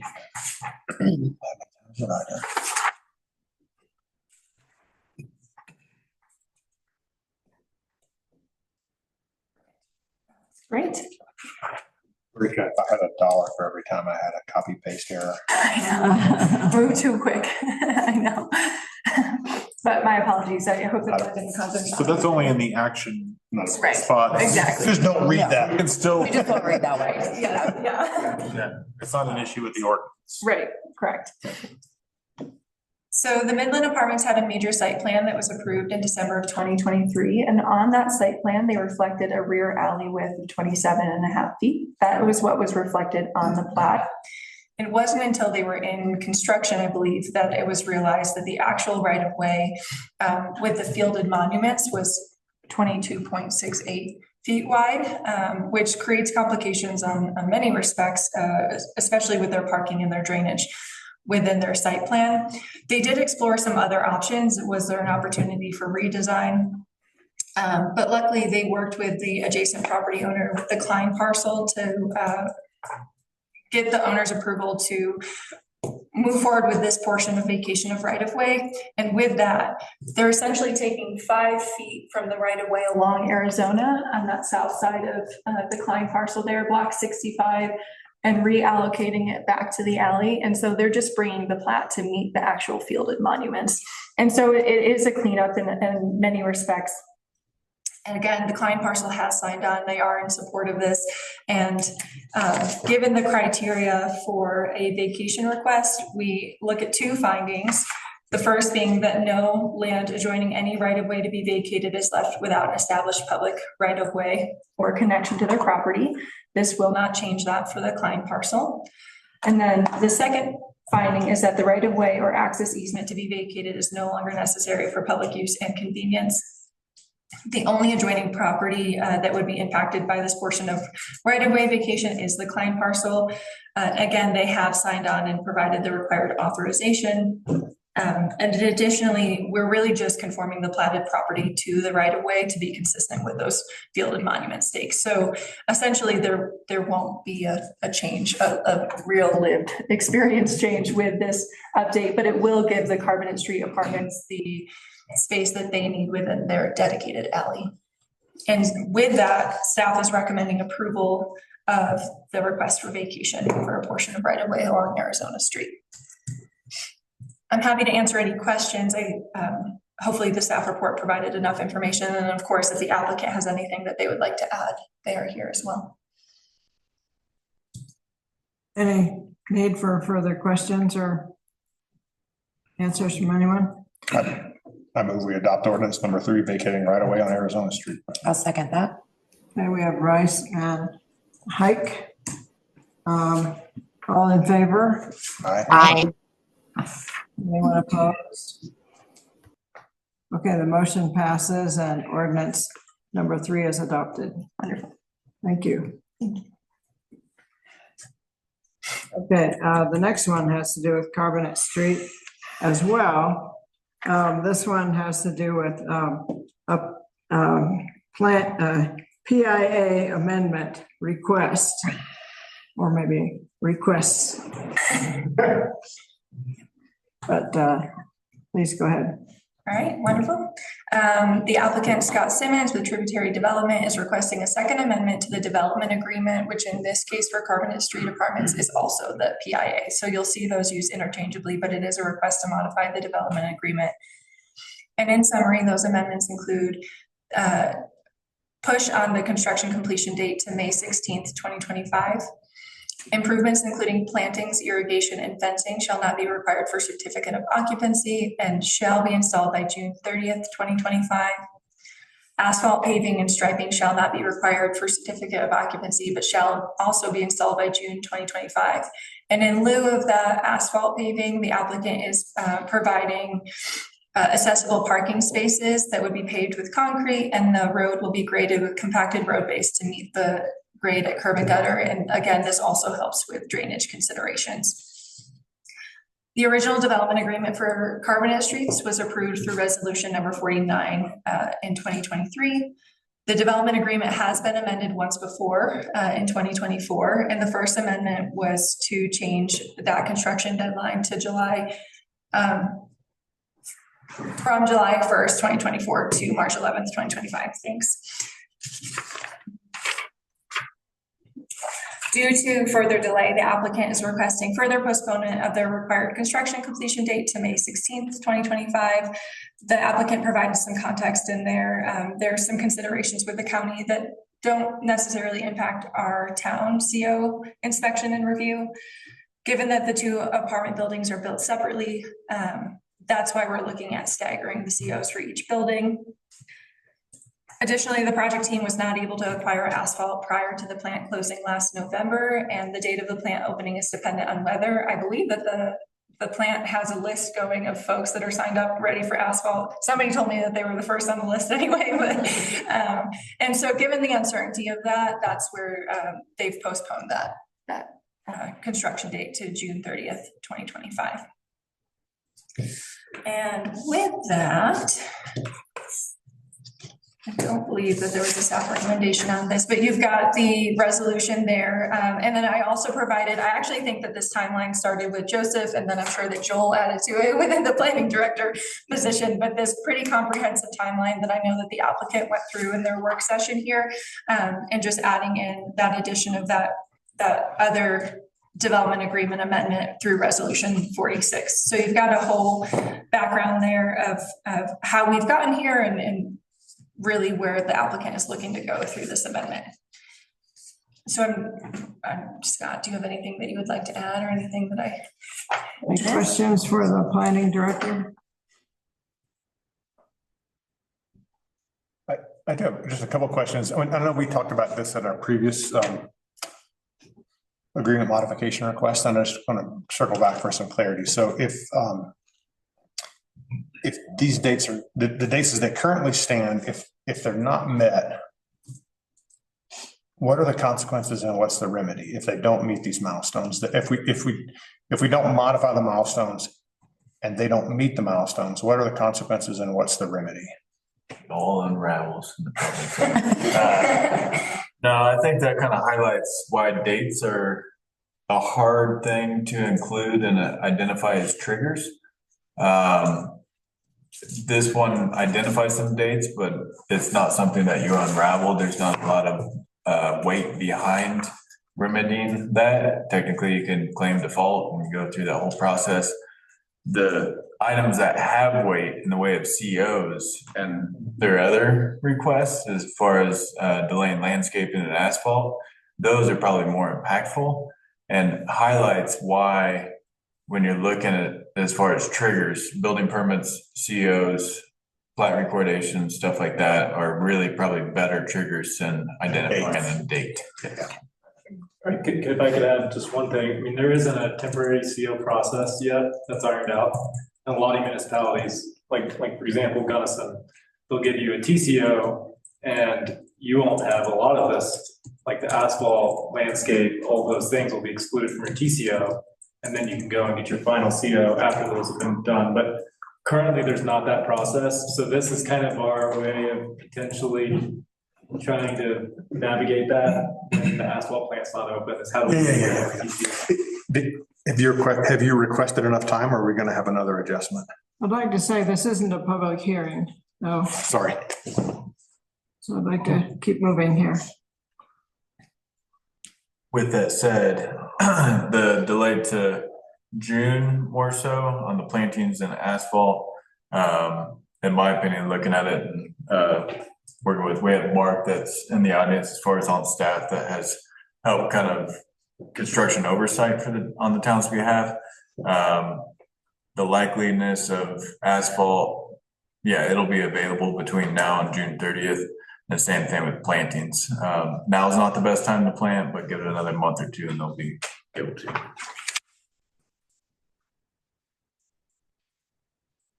So if there are no other questions, then we would like to know, I'd like a motion in regard to resolution number 21, series 2025. I'll make a motion that we adopt resolution number 21, series 2025. I'll second. We have Hike and Rowe. All in favor? Aye. Anyone opposed? Okay, the motion passes. And now we will move on to item D, which is the public hearing.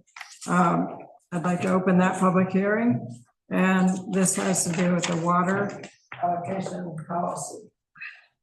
That is me. Thank you, Mayor. Yes. And this begins on, should be page 93 in the packet. And follows up to our previous work session. On February 11th, about this topic, we took input from y'all and received very limited public comment. I included in the packet, but I'll go through a little PowerPoint presentation and just touch on the high notes. I know most of this will be repetitive to you all and to the public, but for some it might be new. So this PowerPoint, it's essentially the same as last during the work session with a couple of changes. So I have you to advance. All right, so just to refresh you all, the purpose of the water allocation policy.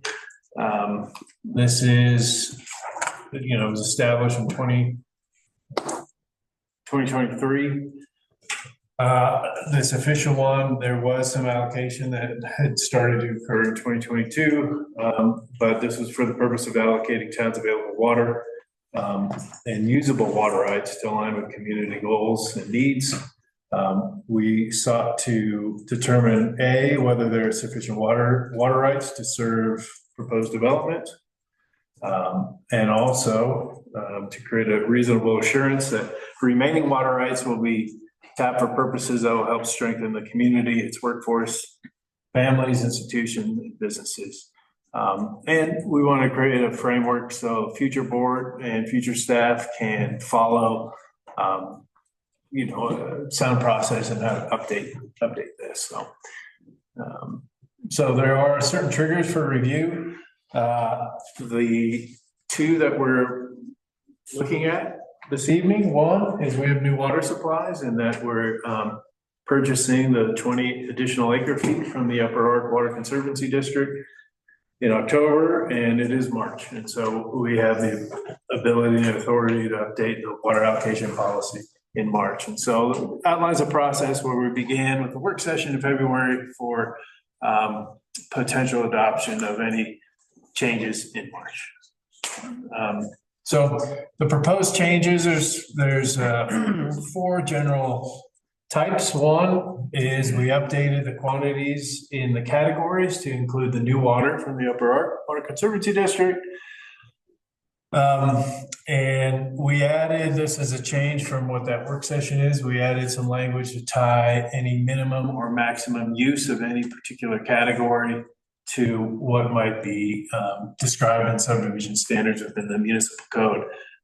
Again, looking at the code as the proper place for doing any sort of kind of subdivision standards rather than administrative policy change. So we added that language. That language would be forthcoming in the future when we get closer to the comprehensive plan draft coming out or being published and final. And after we understand that, and some of the changes this year with the 150 new units coming out this year, plus the crossing that's short on its heels. So We also added details to the emergency category. This is from feedback from the work session. We also moved 20 SFEs, single family equivalents, from the long-term category to the workforce category. And there are a bunch of semantic changes which are detailed in the proposed changes, and it's not within this particular slideshow. So again, the categories, we have infill. This is entirely geographic. Has nothing to do with the state of the property or anything. It's entirely geographic, and that could be subject to change. We have a non-infill or single-family dwelling ADU. This is for empty lots of land in other parts of town. Economic development, public, nonprofit, government category, a multifamily long-term rental, affordable, attainable workforce, and these categories all have definitions within the policy themselves. So if you're wondering, well, multifamily rental, yeah, there's some conditions that are tied to that. And there's this emergency bucket and general development. So I have here 4 different columns that we'll go through. The SFEs allocated in March 2024 for your edification. We've got a total of 372.9. There are, the various categories. The next column, this is as of March 2025. This is what is remaining. So down 246, largely due to crossing. Like it when you want. We've got SFEs. This is our proposed for 2025 allocation. You can see that multifamily on February 11th had been at 65 as per discussions a year prior, and we reduced it to 45 and put the 20 to 58. And then, so we'll have 386, and then the proposed increase with that 20 acre feet. So you can go across and see what the proposed amount for each of those categories are. So the next slide, this is the language I was referring to. So we'll look if you want to reallocate any of that from the previous slide.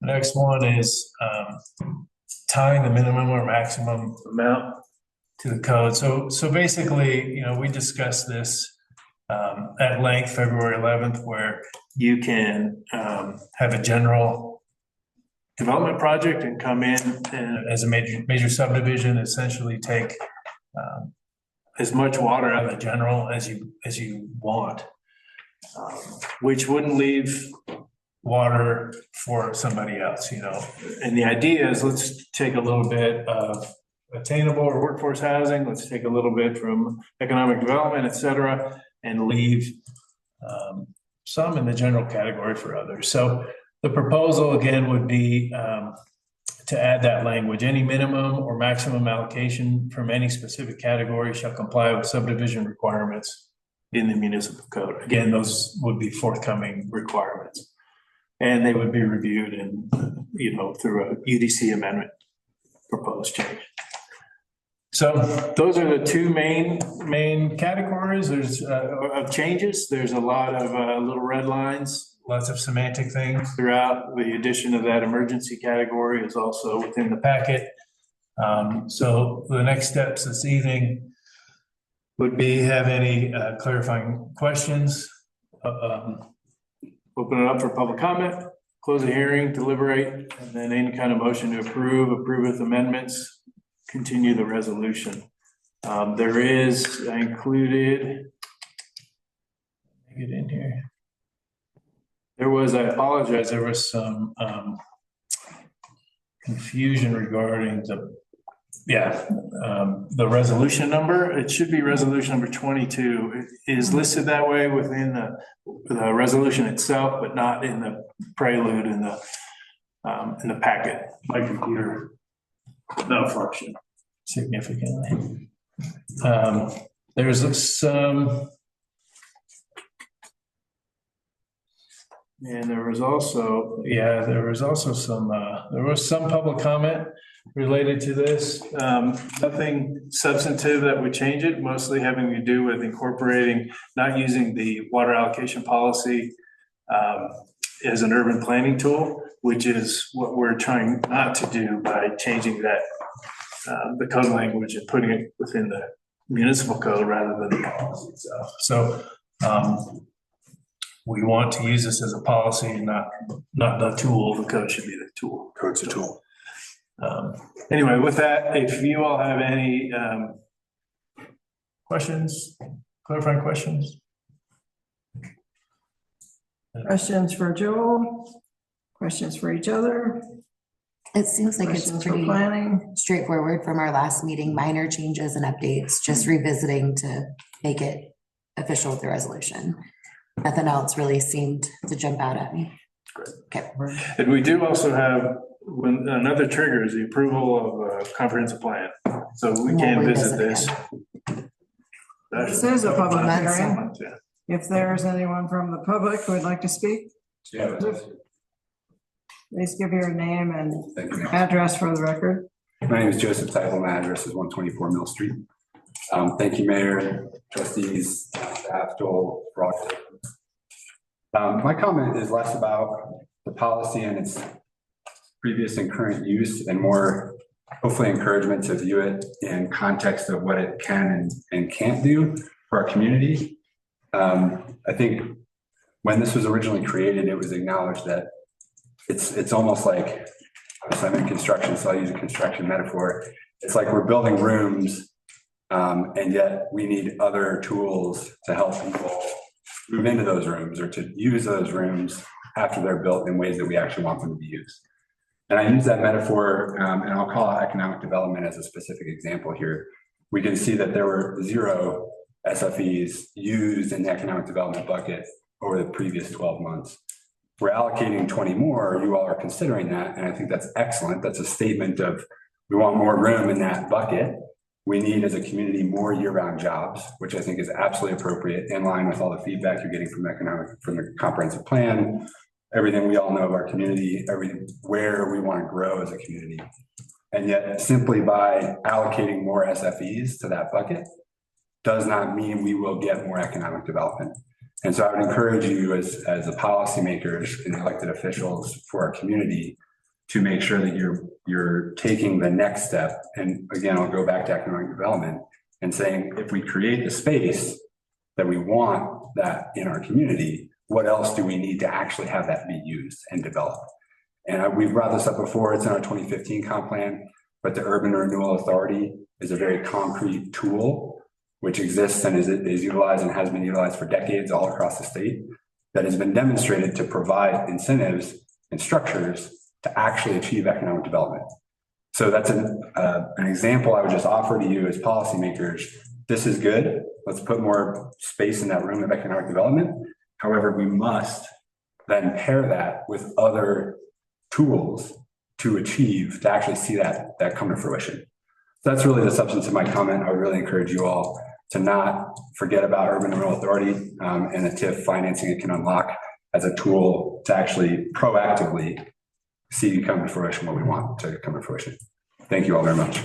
Thanks, Joseph. Anybody else like to speak to that or any of our other allocations that we've suggested?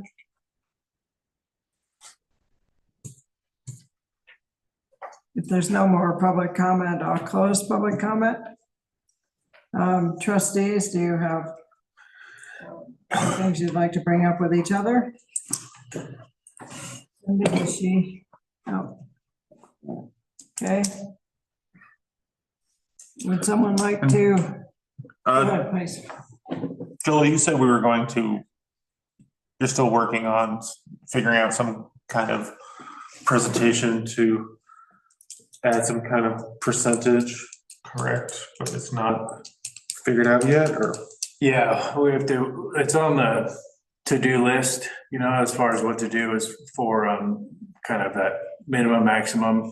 Yeah, so that's coming. Right now we're focused on we're getting that the development infrastructure manual, that code done. And then that is on the list shortly thereafter, so. I think there's some desire to get the comp plan done prior. Yeah, we want to take a look at the comp plan and see at least where that's going, as we're developing the idea, so. Yeah. Soon, Devin, soon.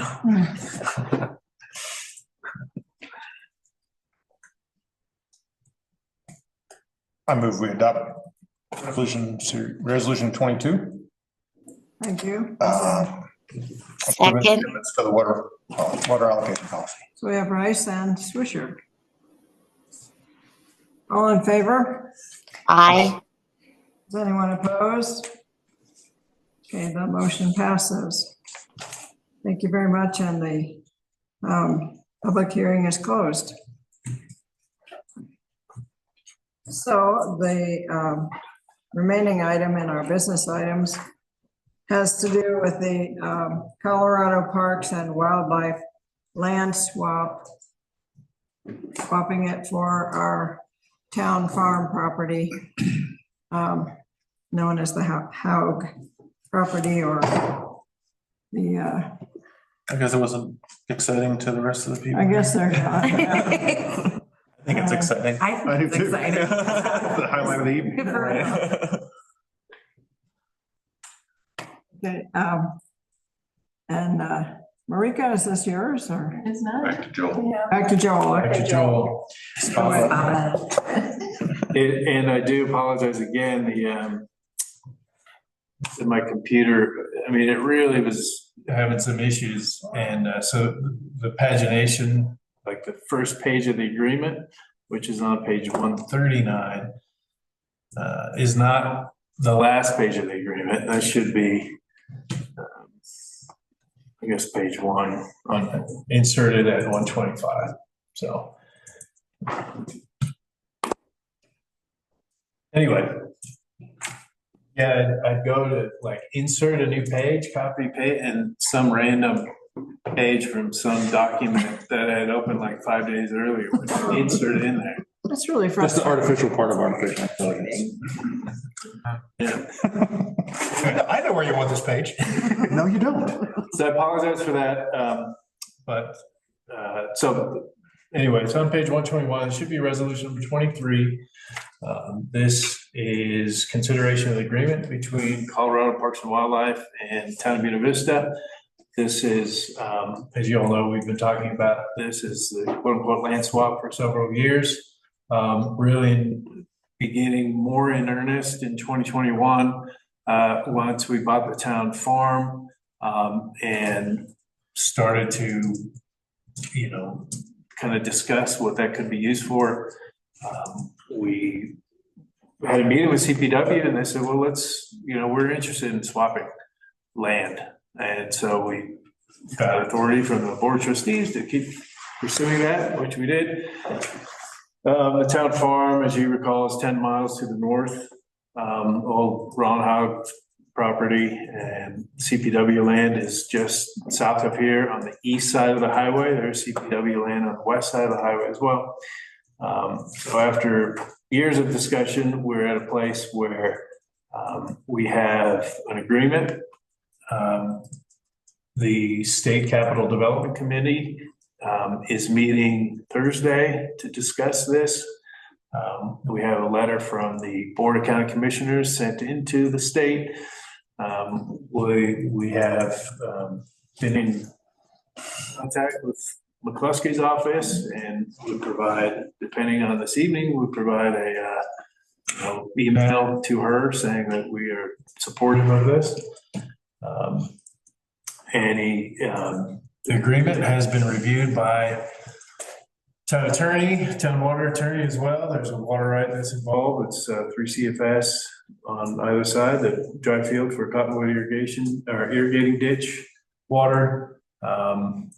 And on the screen, you see that parcel just to the right in shaded blue. This is the land that we're talking about acquiring from the town. We've got the 2 triangles that are created from 317 that bisect through past Peak Fitness and down. So those are excellent properties, good potential for any sort of housing project. We saw that presentation just earlier tonight about, working with people with land, et cetera.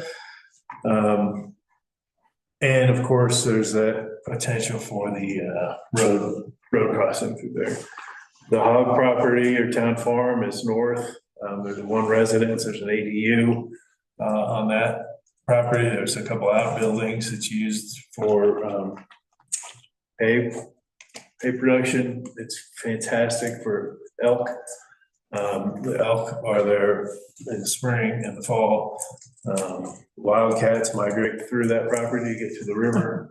It does border Forest Service, and so it's an avenue for CPW to be able to to allow access, another access point for hunting or other source of recreating. There is a tiger cage on there that we won't have access to anymore, a wild tiger cage, so that's a Where are we gonna keep our tiger? I know. Yeah, you have, it's not gonna be excluded in the contract? We should do that. So anyway, we are working on a separate agreement to sell CPW much of the equipment up there, with Public Works keeping the equipment that it wants. And so we won't have that to deal with. So anyway, the exchange agreement, the property exchange agreement is here before you for consideration.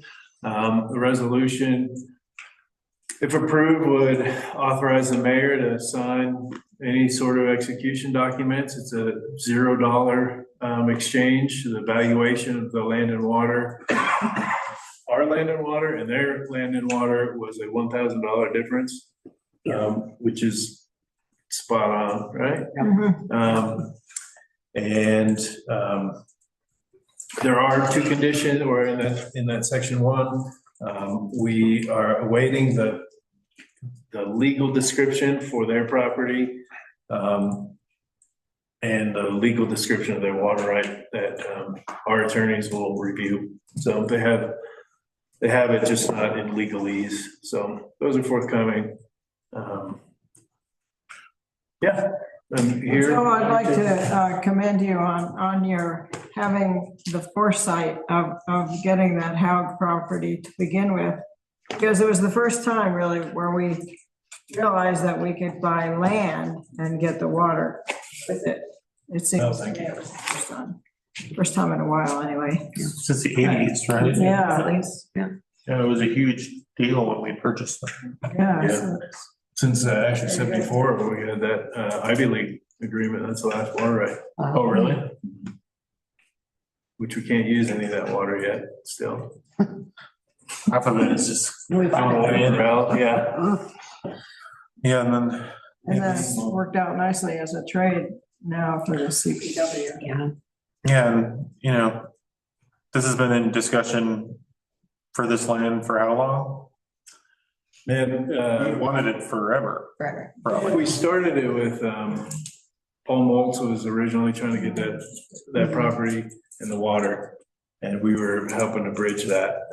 But that was, I think, with Sue Boyd as administrator. We were talking about that, which was 2013, 14.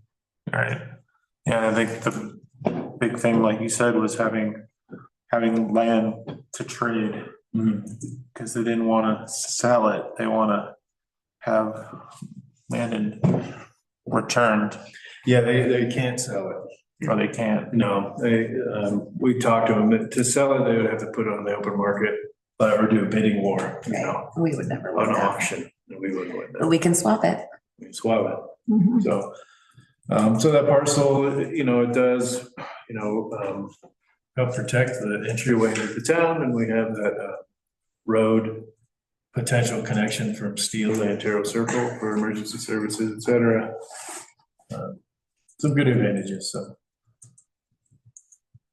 It definitely seems like a win-win for both parties, for sure. I did get a couple comments from some water advisory board folks. the value of their land and water versus our land and water, that value shakes out to be about equal. Yeah. The value of the water that we're getting is defined for agricultural use. That value being converted to municipal is still yet to be determined. Yeah, and there is, that is a potential advantageous water right, because it is on Cottonwood Creek. Yep. And it can be not necessarily used in a buy and dry situation, but used in to keep water in the creek or to help offset. And that was the question was, has that value been determined? And the answer was it's being looked at. There are multiple ways to look at using that water. Yeah. But the land is kind of how it is all panned out. The land actually is globally is a bit more of a critical need for us in that location at the water at this juncture. Absolutely. Yep. And like some trustees have said that we, at the time when we got the dry field, we did not have Bray Allen, we did not have a 50 acre field. Right. As far as an alternative Arkansas. And so probably way back in what was envisioned as a pursuit of water, in the end, the land is probably a more timely development for us. I would say they work in tandem. Yeah, different pros, useful pros. Thank you. Good work. Yeah. Yeah. Great work from staff and Joel specifically, because I know this has been a long process, since we started talking about this, what, 21, you said? When we started, yeah. When we actually started this part of the conversation. So. I'll make a motion to approve resolution number 23. I'll second that. So we have Rowe and Hike. So we do a roll. Please, Ed. Yeah. Trustee. Yes. Trustee Rice. Yes. Trustee Rowe. Yes. Trustee Swisher. Yes. Thank you all. Great. Thank you. The motion passes. Good job. It's very exciting. Well, hopefully the state approves it. Yeah. Exciting. Step number one. Yeah. Yeah, so then you said that it goes next week to the state. Thursday. So we'll know by then if it's actually happening. Yeah, they'll have a decision probably by 9 or 10 a.m. CPW, Sean Shepherd's going down to present, and so I imagine he'll send me an email. Cool. Yeah. Would you let us know when that happens? Yeah. Email it. Yeah. I think it's. The weather's nice. We can have our board retreat out there on the picnic table. Yeah. Is it picnic table? We'll put one out there. We'll get our retreat out there by the highway.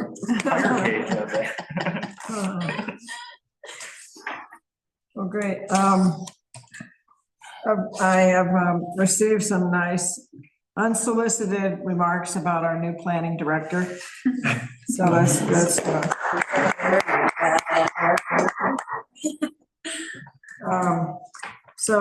and then Andrew, are you going to talk about the book club again, do you think? Or they just a reminder that that's the April 24th. Anxious Generation Book Club, that is a discussion about just the impacts of social media and internet use on kids. That it's definitely been proven in sociological studies, and it's a discussion about that. April 24th here at the community center. $35 and you get a copy of the book. Please spread the word. I think it's a worthwhile topic to continue the discussion with our community.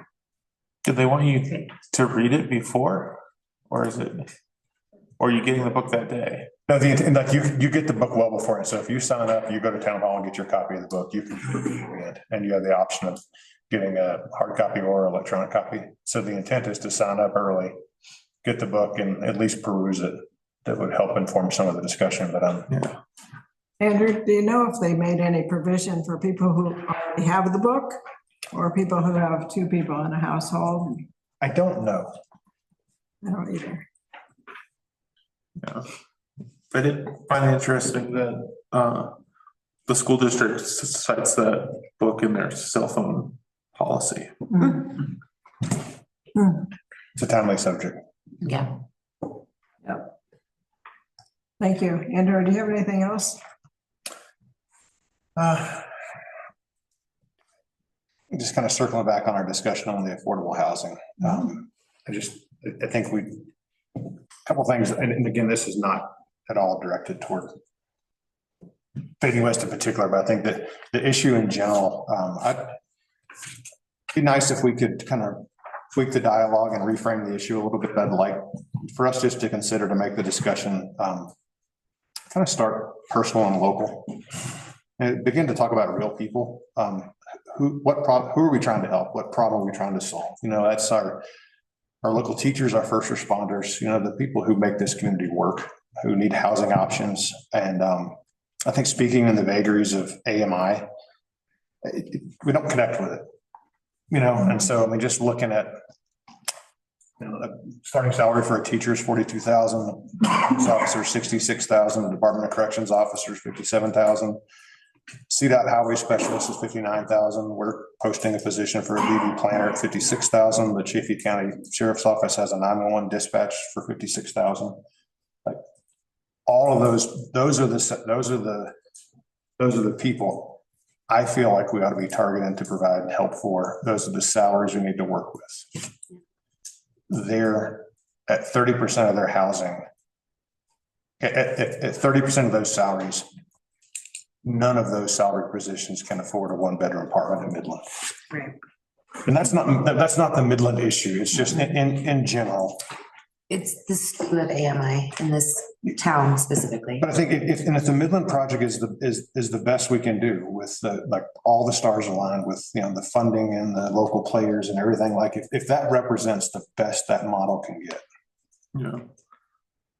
And doing more of the same is not an answer. Right. And I think we should begin to holistically consider every aspect of our local housing situation as part of the problem. Because doing more of the same, we're just going to get more of the same. Tweaking a few percent on AMI is not going to meet the needs of those positions I just outlined. And as that's a gripe, that's not a solution. I'm sorry. Yeah, and as a person who rents in this town, the only way to find things affordable is word of mouth. Yep. Or roommates. But if the roommate option's foreclosed, it's just, you know, and I'm fortunate that I found, you know, an affordable option, but you know, is it ideal? Probably not. There's a lot of but you're not prevented from splitting the rent with a roommate. Exactly. Right. You know, and so, you know, I'm lucky, but the only way you find it is word of mouth. You know, if you're going to the market, it's non-existent. But if you begin with the end in mind, who are the people that make our community work? And I just listed those. Those are the salaries we've got to work with. And there's many more underneath that as well. Many more. You know, there's the service industry, there's the grocery store workers, there's you know, everyone else. Anyway, just an encouragement for us to start thinking a bit broader, because I think that model doesn't appear to get us where we need to go.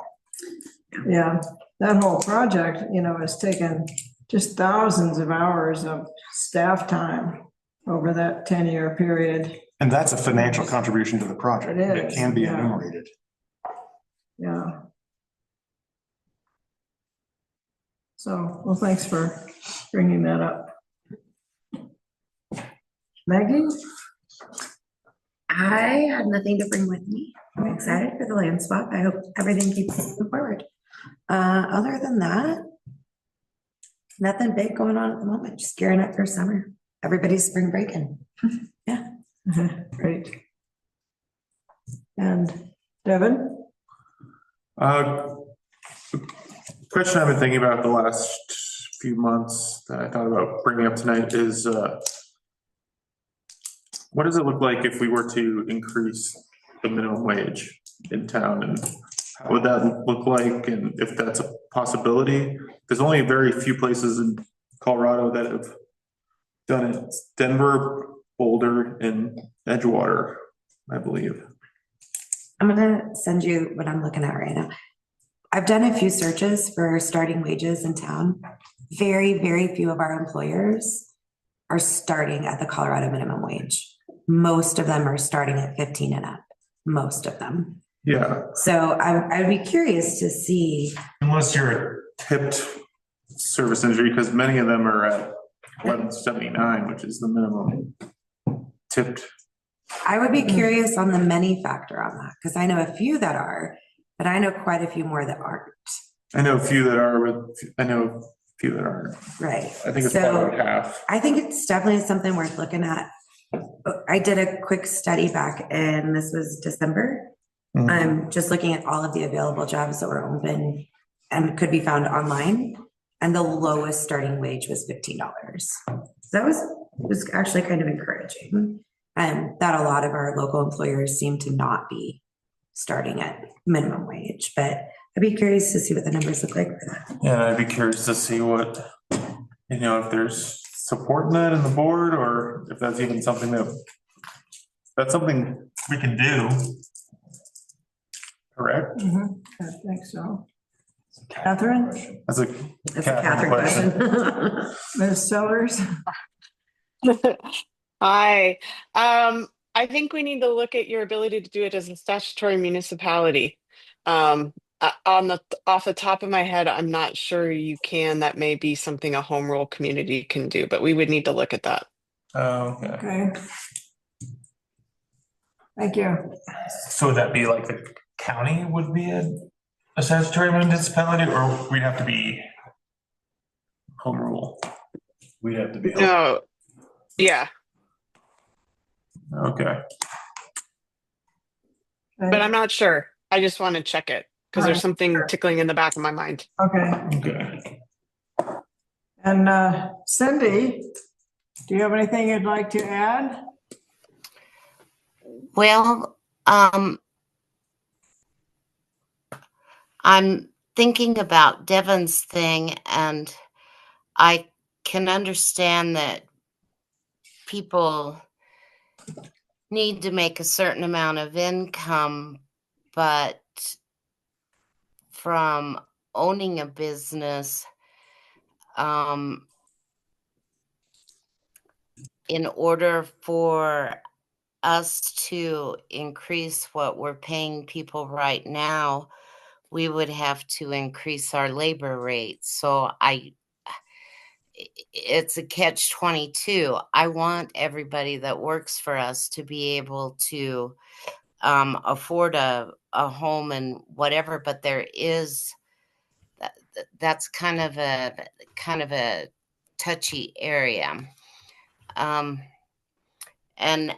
at the same respect, I'm sitting here thinking that the Midland apartments, if I didn't have my husband, it was a good thing that included utilities, or I would really be stretching that studio apartment. So I know the need. I know the need, but I don't know the answer. Okay, definitely something we can be thinking about. Yeah. Thinking of other things that are related to helping people. Thank you. Thank you, Cindy. I got one more thing. Okay, Cindy. I'm sorry. But what the town can do for affordable housing, when we do the grants and we do the other stuff, I know we need affordable housing for our lower income people, but I just don't know how the town can provide it with donating significant amount of money or waiving all of our fees. I just don't think that that is being responsible to all the citizens in the community. Yeah, I definitely agree with you on that, Cindy, and I think, there's been a lot of talk lately of fees, and I feel like developers always want us to waive the fees, and I don't see that as a dent enough to, maybe it's an act of saying that we're supporting it, I guess, but that's what they say. And I feel like those fees are there for a very important purpose. It's not equitable. I mean, it shifts that burden off of them and onto the rest of the taxpayers in town. Right. Many of whom are not flush with cash. So I mean, it shifts the burden it shifts the tax burden onto, it shifts the burden onto the other parts of the community. And I don't think that we should do that without broad community support for doing that. And you guys have pointed out the amount of time and effort that goes into managing some of those grants. That's a significant financial contribution to their project, which can be enumerated.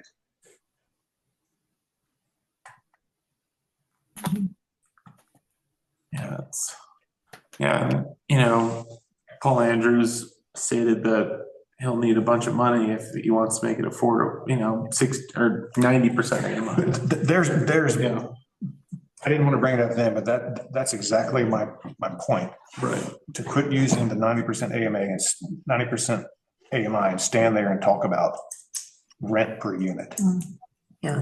If we want rents at $1,200 a unit or $1,400 a unit, use those terms that we can intuitively connect with, because this whole discussion of 80, 90, 120, 60, whatever, it's all factually accurate, but it's not relatable. It's not relatable. Speak in terms of rent. Yeah, because that's what people need to hear. And that, that was something that we were talking about when we started the Carbonate Street. People would have a better understanding on and expectation on what it was. Right.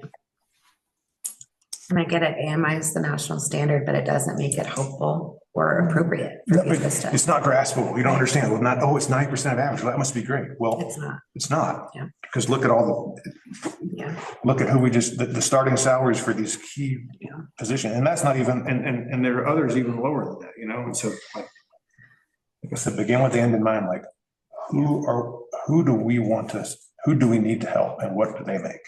Yeah. And, if there's a way to help the crossing and to hit better numbers than they could, I think it's going to be difficult for us to give a chunk of money. But we already have in terms of grant management. Exactly. Does that count? I think it should. Right. I think it absolutely should. It's a significant investment of time and resources on the town's part to support that project. And that comes at a cost.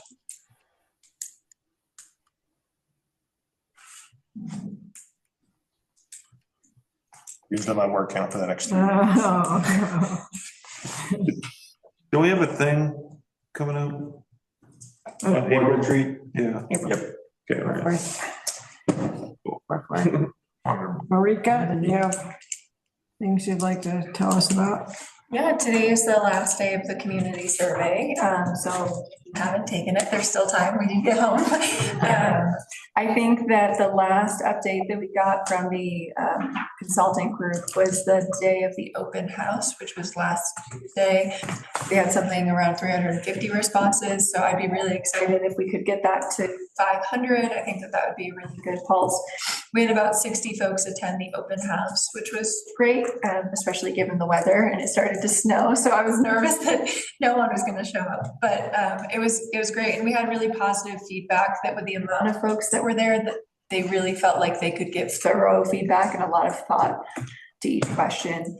And for my planning nerd brain, it was just exciting to see it all come to life and to see those dots fill up the survey questions. I've looked at them every single day I've gotten back to the office, just because I think it's so exciting. So thank you to those that were able to attend.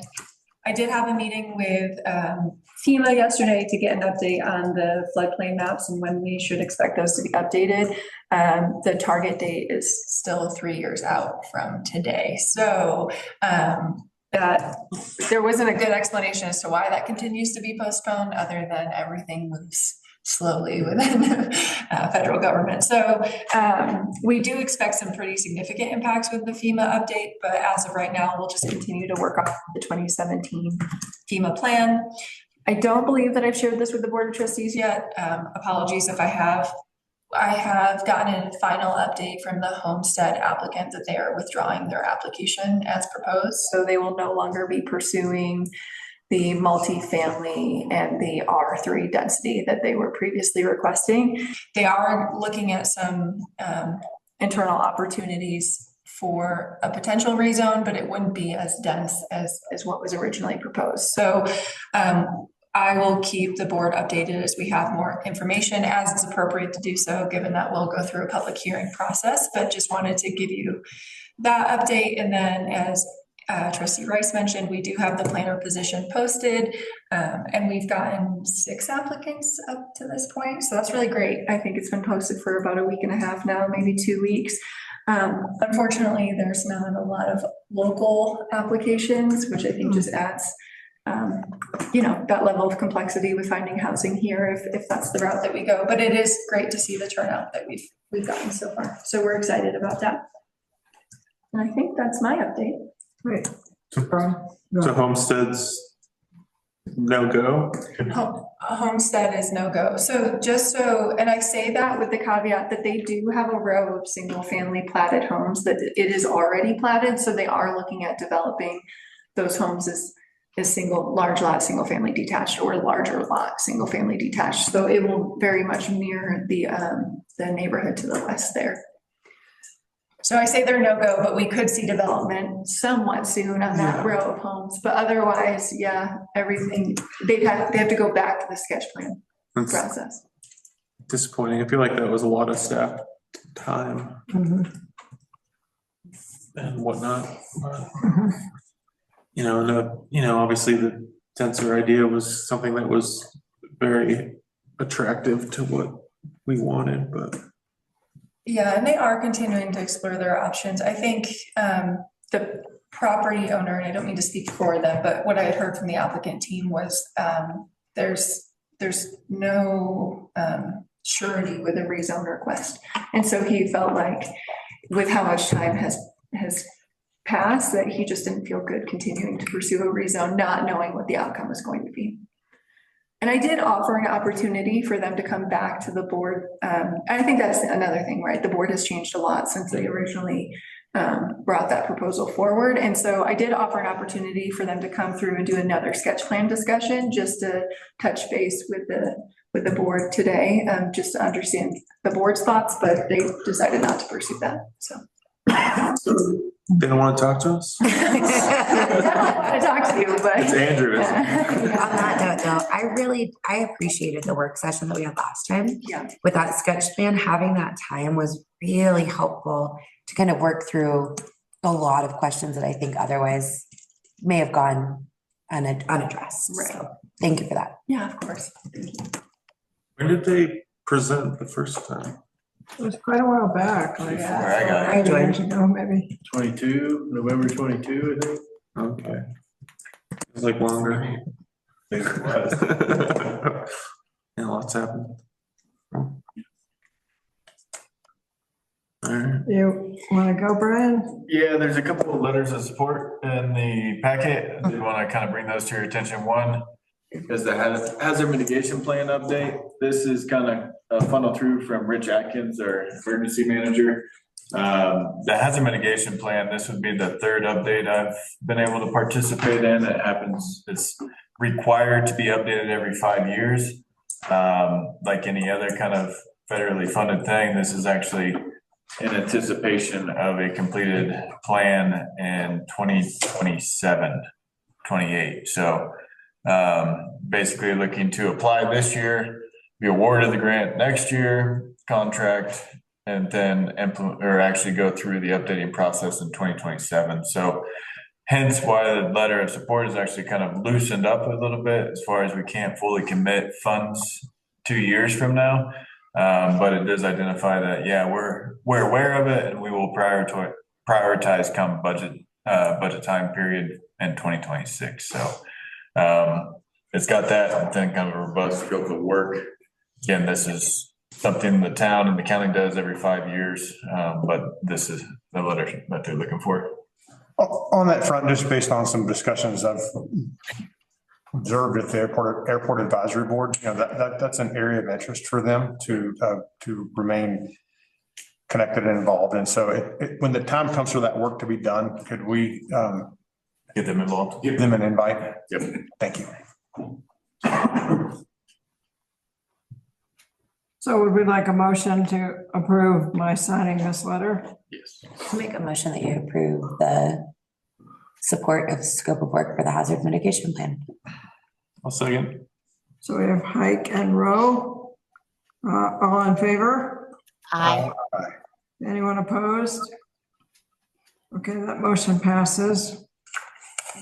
And then the second one is a request from Heart of the Rockies Regional Medical Center, looking to apply to DOLA through their Energy and Mineral Impact Assistance Fund program in an effort to have a kind of permanent PET scan services available in Chaffey County. I'm ready to make a motion on that one. Okay. If anybody doesn't have questions, I'll make a motion. We sign the letter of support. Okay. Second with Sorry. vigor. Yeah, okay. So we have Hike and Rice. All in favor? Aye. Aye. I hope it's successful. Yeah. Send it with all the best wishes. We need that here. Anyone opposed? Okay, that motion passes. Thank you very much. I hope they can get it. Yep. Outside of that, staff report was in there. I don't have a lot of updates beyond that. The board planning session is scheduled for next Friday. We will be at the County Emergency Services Facility, the new one over there. One of the first ones to rent. They're still trying to figure out keys and everything like that. So we'll have that on the 4th. And outside of that, just kind of shout out to the different departments and staff, really making a lot of headway on capital projects this year, getting a lot of projects out of the way. I think you have to really take a very active approach early in the year, knowing that once summer hits, it's hard. So they put a lot of effort, parks, public works, rec, all the different, comp plans coming along. A lot of big things are happening. The CPW land swap we've been talking about for a number of years, making some leaps and bounds on the water side of things. And then the water treatment plant's coming along. So a lot of good progress. I just want to give a shout out to kind of staff that's been working on that. What's the time frame for the thing on the planning thing? 8:30 to 12:30 is what we're going with a mandatory tour afterwards. Mandatory tour. Everybody abandoned ship last year, but I'm gonna bring the bus over just in case. And ship We're gonna on- see the On water, the tour? On the tour and the drive around. the water facilities. Just driving around town, checking out some of the new projects. Everyone left, that's right. Yeah. No, I've done that on occasion, either driving or just biking around, and when you hit them all at once, it's kind of, it forms an impression. Yeah, and I think it helps from a perspective of just like, from in my position, riding around and identifying, hey, if that corner was cleaned up, that would really go a long ways. Or if we were to contemplate doing a project at this location, or just seeing the product of, we've talked about Carbonate Street. Have you been over there? Right. Have you been inside? Have you gone into the childcare facility? Have you seen the street? That kind of stuff. Chicago Ranch. Yeah, and you can see that they're actually building, you can see their retention pond for Sunset Vista going in. You've got a recharge pond on Chicago Ranch. You have a trail staked out for a potential 5K on Chicago Ranch at this point. So going through a lot of that kind of stuff. The new water plant too. The new water plant. Yep. That'd be fun. So Has the menu been posted? I haven't figured that out yet. Just high level agenda at this point, but yes, we'll have- Critical things, man. 8:30. 8:30. Yeah, when this came last year, he was ready to go over to it. Two little notes on some of the comments earlier this evening. One, thinking with a water allocation policy, and there was that public comment about that, and that's exactly the place where urban planning shouldn't be within water allocation policy. It should be through other tools to encourage business or whatever it might be. And those things can come and be developed, and if board wants any, to set some policy or something, give us some direction, and we'll run with it. And I know you guys are going to be talking a lot about that next Friday. So anyway, regarding that point, the urban planning is not the place in the water allocation policy. The other point, there was a comment about a temporary certificate of occupancy or TCO, and those had been sort of par for the course for many years here, and led to there's still many places that are they've never received their COs, but people have been living in them for 20 years and they've never been finished. And so it was a practice that the county originally stopped giving temporary COs for different projects, and the town has followed suit because there's no teeth for someone to actually finish a project after that CO. Regarding this project, there's CO, there's public improvements, and then there's the certificate of occupancy for the building, and those are two different conversations. And so just keep that in mind specific to this project. But then why don't we have TCOs? Well, there's a reason why that dissolved away. And I think, Brian, some of your advice was to kind of structure these things a little differently so as to not have this potential as prevalent. Yep, and I think even timing, I've talked to both Joel and Marika about it, timing of even the conversation with the developer on it. When the final plat gets submitted, there's this time period where you accept it and then you field it out to the referral agencies. And rather than going through that whole process and then at the very end saying, oh, okay, now that we're done with that, the last part is we gotta finalize this PIA. And you have a developer says, I'll sign anything. Yeah, we're ready. But if you say the referral, we got a 30-day window before we even hear back anyways, let's start the conversation on PIA. And so there's not a rush on either side to have those conversations. It's not holding up approval at that point. And so there are two more that will probably be coming for requests that kind of highlight that need for more robust conversations earlier. I mean, it seems like a reasonable request, but more importantly, it highlights the importance of doing things differently in the future. Yeah. Thank you for bringing that up and proposing a modification. Ed? Nothing for me. Thank you. Max, media, loyal member of the audience. To the bitter end. To the bitter end. It's an early. Can I say something? It's an early bitter end. Quickly, yeah. You may speak. I'm a property owner adjoining trade. I just wanted to say it's a great trade. I thank you for it. Joining what? Sorry. The CPW. CPW. Oh, okay. Yeah. Oh, great. Okay. I'm glad that makes you happy. Yeah. Okay. So when I asked Ed about Paula, and she sounds like she's feeling good and a little stir crazy is what. She's sending emails. Yeah. Call us. Sounds like Paula. Okay, one last thing. Move to adjourn. Second. Rise and height. Okay, all in favor? Aye. Anyone opposed? Okay, the motion passes. We are adjourned. Thank you for